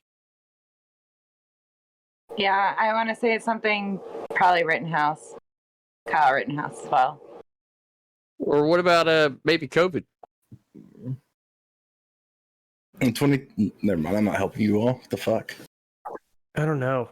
I don't know if they would even like. Like, that's the question. Is it just one story? Right? It's not. It could be. It's like it could like the coverage. You know, it's not necessarily like a single thing. You know, but he knew the answer and he said event. So I think Rittenhouse might be a better because I don't know if COVID is like. Well, I mean, if it's most read story of the year, then that doesn't mean like it's like a one-off article. It seems like what was covered the most throughout the year, it'd have to be COVID then, right? I think it's January 6th. I'm going back now and forth we're totally between Kyle and Tomer's got to kick in soon, I don't Binx. think 10 that seconds. 10 COVID seconds. I Fine. don't think that COVID is going to be the most read story because Thanks, you have to Frames. think of the Hill's blow. audience. Gotta keep it aggressive. Well, no, Do you they know what I said mean? most read across platforms. I believe. 5, 4. No, it's The Hill. It's according to The Hill. Oh, it's the Hill. I still think Rittenhouse. Yeah, 3. according to Hill, then I'm going to say January 6th based off of the people that watch it or read it. All right. Well, I guess we're just Jeez. jeez. 2 seconds. Yeah, Ooh, Jan 6. we're gonna January go. Okay, fine. We're gonna go with Kate. January 6th. She didn't do us wrong last time. January 6th. Boom! God, I was hoping you guys were going to say Rittenhouse so Look bad. at that. I was dying for y'all Damn. to say Rittenhouse and just like go with that. See that? You see that? There we you go. Kate brought us back. She grounded us. Outstanding. All right. Kate, which one do you think next? Let's go with politics. Let's go with politics for 500. There you go. Risky. For 6 days, a vessel blocked the passage of more than 400 other ships, stalling an already tenuous global supply chain in this location. Ever given. Suez? Ever given. 100% ever given. This was the first thing I streamed. Yeah, Is that but the location or is that the boat? I think it was the wasn't Suez it the Canal, Panama? right? It was the Ever Given blocked the Suez Canal. Yeah, There Suez was a Canal. sea shanty about it. There you Yeah, go. What you Suez. said. Suez Canal. Canal. I'm so pissed that was a 500-point question. Holy shit. Take it up with the writers, all right, Frames? Who are writers? Wait, there was literally I a can't give you the question. information. There was literally a question about Dylan's boys streamer list. Okay, I think we deserve the Suez Canal one. That was like 100, wasn't it? Yeah. Semantics, I'm I'm running Alright, let's go, I'm running a twit longer right now. Let's go politics, I guess, for 400. President Joe Biden, Australian Prime Minister Scott Morrison, and British Prime Minister Boris Johnson jointly announced a new trilateral security partnership that was called this. Motherfucker, what's it called? It was so stupid. I remember laughing at it, but I don't remember what it was. During 2021. Is it the name that you want, or do you want the like what The name. exactly? Like, The name. The name. Yeah, what it's called. Yeah, the name of the partnership.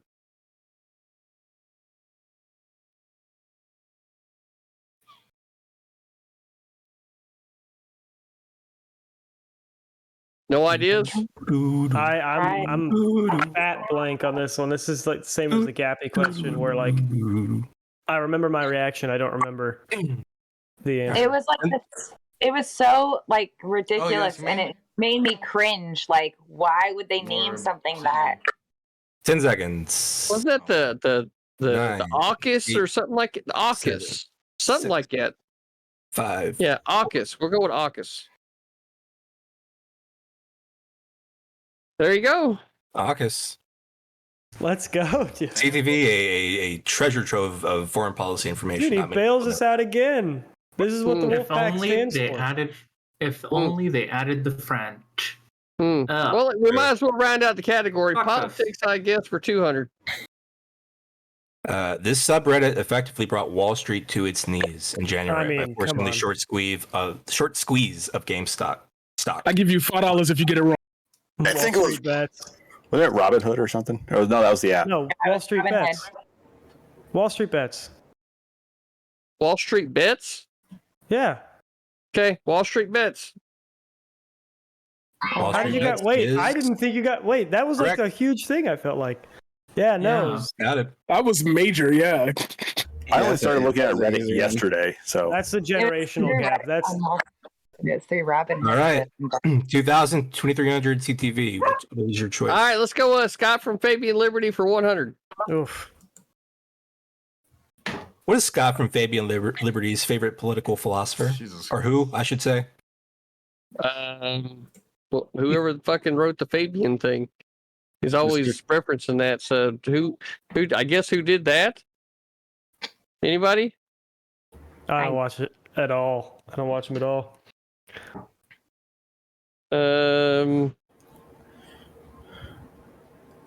It's not Adam Smith, is it? It's not. No, there's no way. Oh, it's 10 seconds. Yeah, Nietzsche. Nietzsche. Yeah, Nietzsche. Nietzsche is incorrect. Yeah. Team Burns. Your chat let you down, CTV. Let me think. Is it Amos Yee? Damn. Burn. Big burn. No, I have no clue. If I think in the recess of my I gotta go all the way back. Wasn't that an answer? No. It was a meme. Is it Rothbard or like it's some ANCAP? Like it's really? It's some shit like that, yo. Ayn Rand. Rothbard. It's I think it's one of them. It's that. I'm sorry. That's as far as I could think. I think it's like Rothbard. I'm going with Rothbard. Okay, I'm gonna go Rothbard. Final answer. Rothbard is incorrect. Both teams got it wrong. What's the answer? The answer is who the fuck is that? I have no fucking clue. Why is it old thing? I should have been a 500 question. I have no idea either. That should have There's no way that's a real You made person. a 100 question. Okay, right? So it Sounds like a Simpsons character. My turn, right? Yes. Okay. I'm gonna go with JLP catchphrases 500. Oh shit, there's one more. On special occasions, JLP will utter this Italian phrase when he is particularly baffled by the stupid libs. It has to be Mamma Mia, guys. Yeah, Mamma Mia. He's like we're whispering, Mamma Mia. Yeah. I feel like this is Italiophobia, although he doesn't believe in racism. I feel like. Oh, sorry. Catch-22. That's not possible because Italians aren't real. So, Hey. gender. So you think it's Mamma Mia? I believe it is a Mamma Mia. All right. Frames, Mamma Mia. Yeah. Paradigm Shift, Mamma Mia. Yeah, going with it. Mamma Mia. Final answer. There it is. We did it. That's your Suez Canal 500 right there. Fair enough. Okay. I'm leaving. I don't know anything about Scott from Fabian Liberty, Yeah. so if I'm you gonna go with with who tweeted it for 100. 100, the easy one. I am the mover and shaker, the alpha and the omega, the beginning and end of Twitch politics. I form the light and create darkness. I make success and create It disaster. can only be Okay. Danabo. It can only be Danabo. But to be honest, I would say some shit like that. Hey, To be man. honest though, like Awakens, third eye. yeah, I would say some dumb shit like that. Danabo. Well, we all agree Danabo. Okay, Danabo, Yes, final Danabo. answer. Daniel Beauregard. Got it. Annabo. It's Daniel Bull. Yeah. Awesome. Old Danny boy. Okay. Danny boy. 500. I think I'm gonna go with who tweeted it for 300. I have decided following the recent discourse that the best course of action is for everyone to be more racist. That sounds like God, a Mindwaves tweet. It sounds like Chud Logic too.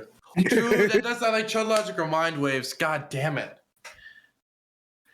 I'm thinking Chud Logic because I feel he just tweets more and his tweets like get touched more. Yeah, I would agree with that. Gender? I don't know. This doesn't seem English enough for me. Who could It's it be? like it I can't feel be. like no. It can't be Oz. It can't be like. No, but of course, it would not be infrared. That's no. just that's too. That's it's too logical. It has to be Chud Logic. I'm almost 100%. Okay, we're gonna go with Freems and we're gonna say Chud Logic. Final Chud answer. Logic. Chud Logic. Let's go. Damn. Amen. I can always I'm happy count on I don't number know my one English Twitch people. racist. Okay, 400. It feels good to be terminally online. What was it? Love that. Who tweeted it for 400? It's time for America to rain hell. Ensure they know we are not a country to be fucked with. That's like half of Twitter, bro. Like, come on. That sounds like lecture politics? fan, though, doesn't it? It sounds like lecture fan. That's a lecture fan tweet. Who else would that be? A fascist. I don't think Lecture Fan would say the word fucked in one of his tweets. That's true. He doesn't really cuss. Ooh. Do you think it would be something ironic, like a tweet about like femboys or something? I feel like it's just been memed. Like I know who Do you said think that. there's a Sean head meme? No. Like that's what I mean. Like it's so Yeah, but ironic. she's such an anti-warhawk, though. It feels out of character. 10 seconds. Even in the memes? Wow, you put the timer really quick on us. but- Right? Yeah, I ain't mad. It's because we're winning. Wait, you know what? 5 seconds for that comment, Frames. How about There's that? no way. But could it be CTV? It could be. Yeah, that's what I'm thinking. But no way you'd put a CTV on there because CTV, that'd be unfair. So, I'm gonna go. I think you should go CTV. I think you should. If that's where you were Mix it up. 5 seconds. 4. Okay, it's CTV Three. then. Fine, answer. CTV is incorrect. Of course. Team CTV. The Spartacus. Well, you She's think it's very Spartacus? enthusiastic about it. You think it's Spartacus? Spartacus. All right, Spartacus. That's it. There it is. Whoa. Let's go. Exactly what I foretold. Damn. We're gonna snipe this one, and we Damn. gotta take the 500. Wow, Spartacus, you are now officially a Jeopardy answer. Welcome to the big stage. Congratulations. And part of the wolf pack. I was proud of that one. That's true. He is part of the wolf pack. You know what? I'm thinking we're just gonna go ahead and round it out. Who tweeted it for 500? New Drake greater than new Kanye.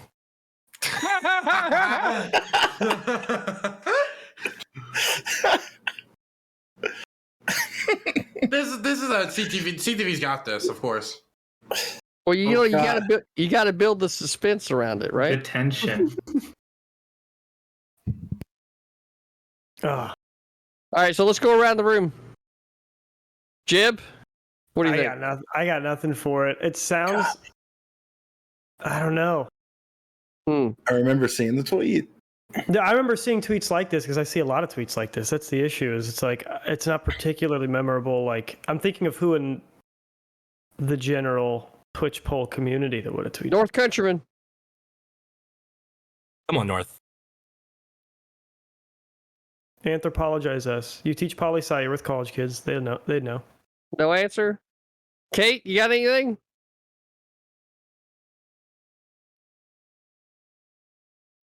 Kate? You're muted, Kate. Oh my goodness.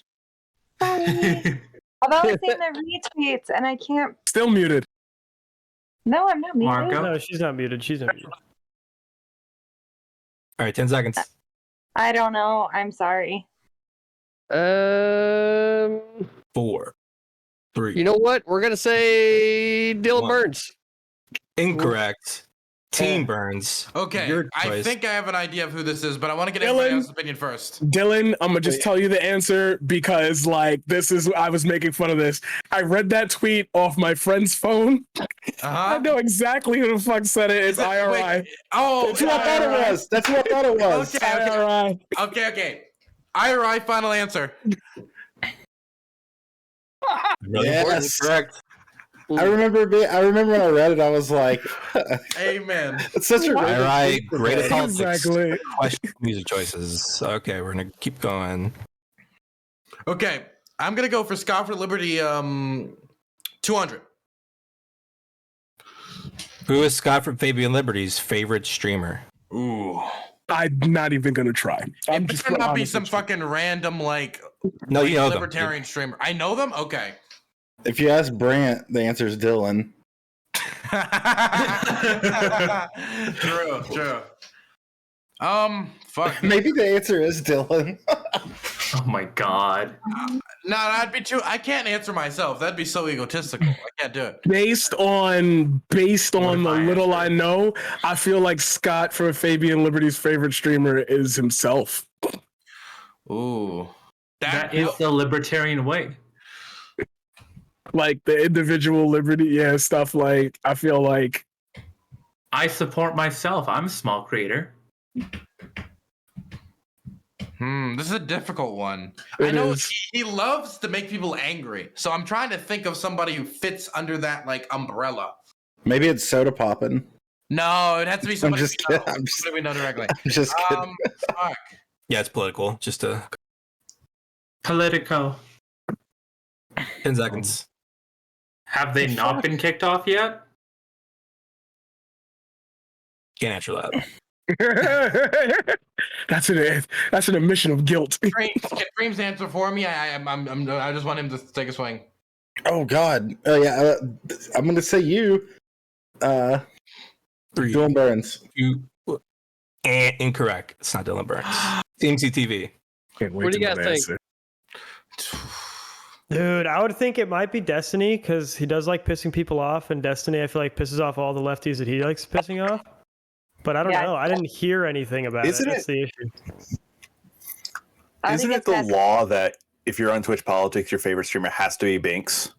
I'm pretty sure that's like part of terms of service. I don't know if people Binx know has that. to be your favorite. I just never know if Binx is a streamer or not. That's a good point. Yeah, I don't know. I think my best guess would probably be Destiny. And I agree. I think it's Destiny. So to go with the team or go against the team at this moment? Oh, if you have an answer with convictions, I would go with yours because I think it's CTV. Okay. I think it is, but you know what? I don't want to. Or do I? I think you did. If you have more with the convictions. Takeover card? All right. We're going Destiny. Incorrect. There you go. Incorrect, honey. Demon Machine. Demon Machine. Really? Wow. When was this mentioned? We were all. I will say, I was in a conversation with him, and he did mention the guy positively, but I didn't know he was his favorite. He just mentioned him kind of offhandedly positively. Now we all know. Okay, Team CTV. Man. The most we can do is tie here. We got to take them both. It's true. Good luck. It's true. Sky from Fabian Liberty for 300. Who is Scott from Fabian Liberty's favorite Spice Girl? What were the names of the Spice Girls? We got this, boys. Game over. I know them all. Well, there's Scary Spice. A little bit sussy. Sporty Spice. Like Ginger Spice. Not the Vanilla Spice. All right, don't think of that. No. Posh. So Sporty. Sleepy Posh. Spice. No. I think whatever. Scary Spice. Sure, that's the first one, right? That you said. No.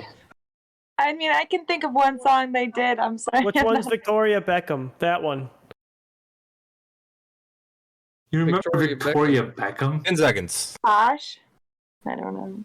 All right, you Sporty or Posh? Beckham is Posh.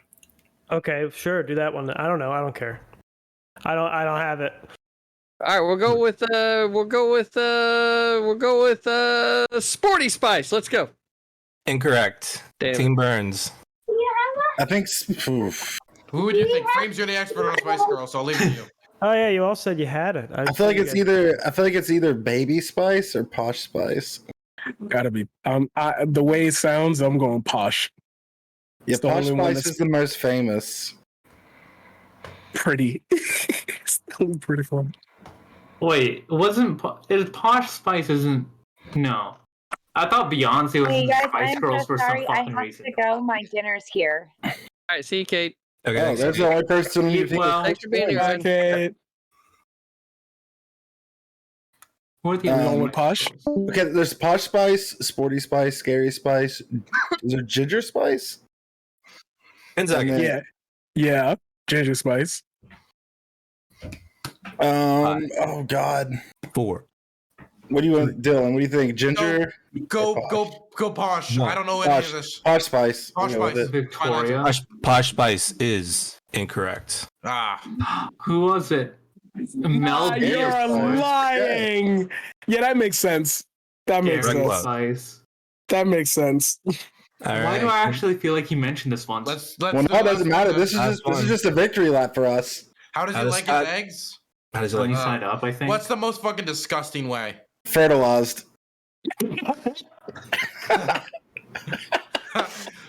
Fertilized. Final answer. Yeah, fertilized. Fertilized. Incorrect. Final answer. Incorrect. Nah, Team I was gonna CTV. say poached. Oh damn! I gave him the answer. Winky face. It's a victory lap for us. We won no matter what. Yeah, exactly.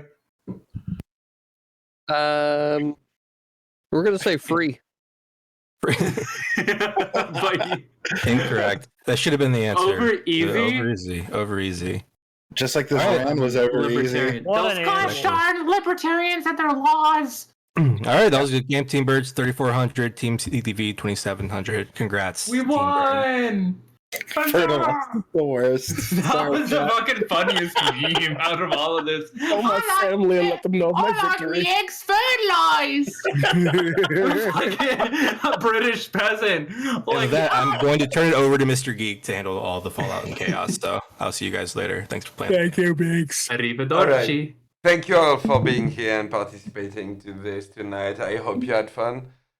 Before you leave, let's go through a quick round of shout out. Tell people who you are, where they can find you. And again, thank you all for being here. Let's start with Dylan Burns. Okay, everybody, I'm listening to Rasputin right now. I'm chilling, I'm vibing, I'm taking this W humbly because it has once again proved that I am the best human being to walks on God's given kingdom on this planet. But besides the fact that I am I would like to give a shout out to my favorite streamer up and coming. His name is Brand for Liberty. I want everybody to go give him support. He's the victor of cyber terrorism. You know, he's a victim. He's a victim of terrorism. So I want to make sure that people give him proper support. So please go to his Twitch channel. Go support the man. He needs the help. Get him a diaper while you're at it if you can. Anyway, thanks. You can find me at twitch.tv/brandforliberty. Also, I feel like we made a pretty good replica of your room in my bunk. I mean, your room looks good. That's what I meant to say. Thank you. True. CTV. You can find me at twitch.tv/critically thinking veteran. I'd like to congratulate the other side of the aisle for their win, right? They definitely needed participation trophies if they didn't get it, right? We didn't want to make sure that we didn't have any hurt feelings, right? That said, it's obvious that CTV is the greatest human being to walk God's green earth, right? That's the proper way to say it. I don't know why Dylan was fumbling over his words. Maybe he went to the thrift store and bought too many, right? And now he's trying to figure out how to use them together. But that said, make sure you make your way over to the Infinity Acre Wood to be a part of the ever-expanding community that we have here, where I facilitate the Wolfpack. And we are now, there's a text channels in the Infinity Acre Wood category for if you wanted to participate on debate panels, let it fucking be known there. If you want to get on the Halo tournaments that we're hosting, let us know there, right? So I am paying attention to this thing, and so is a lot of people in the community. So just all you got to do is let us know that you want to do that. Thanks everybody for being here tonight. Good conversation. And Paradigm Shift. Quit acting like a bitch around cops. I don't know what to tell you, bro. God damn. All right, Paradigm. You have the right to answer to that. He still wants that one. I just gotta give him that one. Hey, what's up, ladies and gentlemen? I am the Paradigm Shift. I am the tribal chief of Twitch politics. I am the one you acknowledge. I am the one who wants to change the world. I know my goals are big, and I've been taught a lot in my youth that it's not okay to dream big, but now I'm surrounded by people who allow me to dream big. And part of that big dream is you joining me on Twitch at twitch.tv/the_paradigm_shift. You can find me on YouTube at the Paradigm Shift. I like to talk about everything and I like to talk about nothing. I'm effectively a Seinfeld without the good writing. Mr. Geek knows that reference I'm making there. I'm here to answer your questions, and I'm here to have discussions, and I'm here to learn, because the only way that you can be a good person in this world and promote good is understanding the other side. And even if you don't agree with them, I try to find the bridge between that makes everybody happy. And police are not dogs, because if dogs could use guns, I'd be scared of them too. All right. Frames. Yeah. First of all, I just want to say CTV had a weird way of telling us that he wanted participation trophy. So I feel like we should give it to him. I think that's what he was hinting at.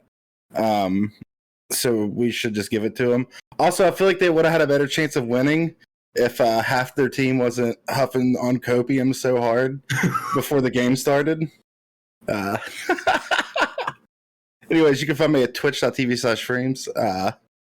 Cover politics and mostly meme.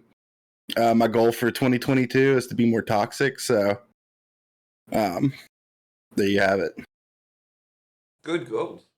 Jeb10. Hey guys, thanks for having me on the panel. It was a good time. I appreciated that everyone was a good sport and had good conversation and stuff. You can find me, I just started streaming, so you can find me on twitch.tv/Jebtan, JEBTAN, and then on Twitter at Jebtan RIP. So same thing, but RIP at the end, because the username is taken. Appreciate you guys. I hope to be on Hippy Dippy Recruitment or Hippy Dippy again. It was a really good time. Thank you. All right. Yeah, thank you for being here. North. I gotta be honest, I feel like at times I was punched in the gut on this panel, especially that Jeopardy, because the very first channel that was supporting me when I was starting this out was a Jeopardy trivia channel. So I feel I was shown a carrot and then whacked in the face with a stick. But honestly, I'm just happy to be back. I missed Geek, CTV, Danabo, and also Binx. I missed you guys. You're all lovely, wonderful, supportive people.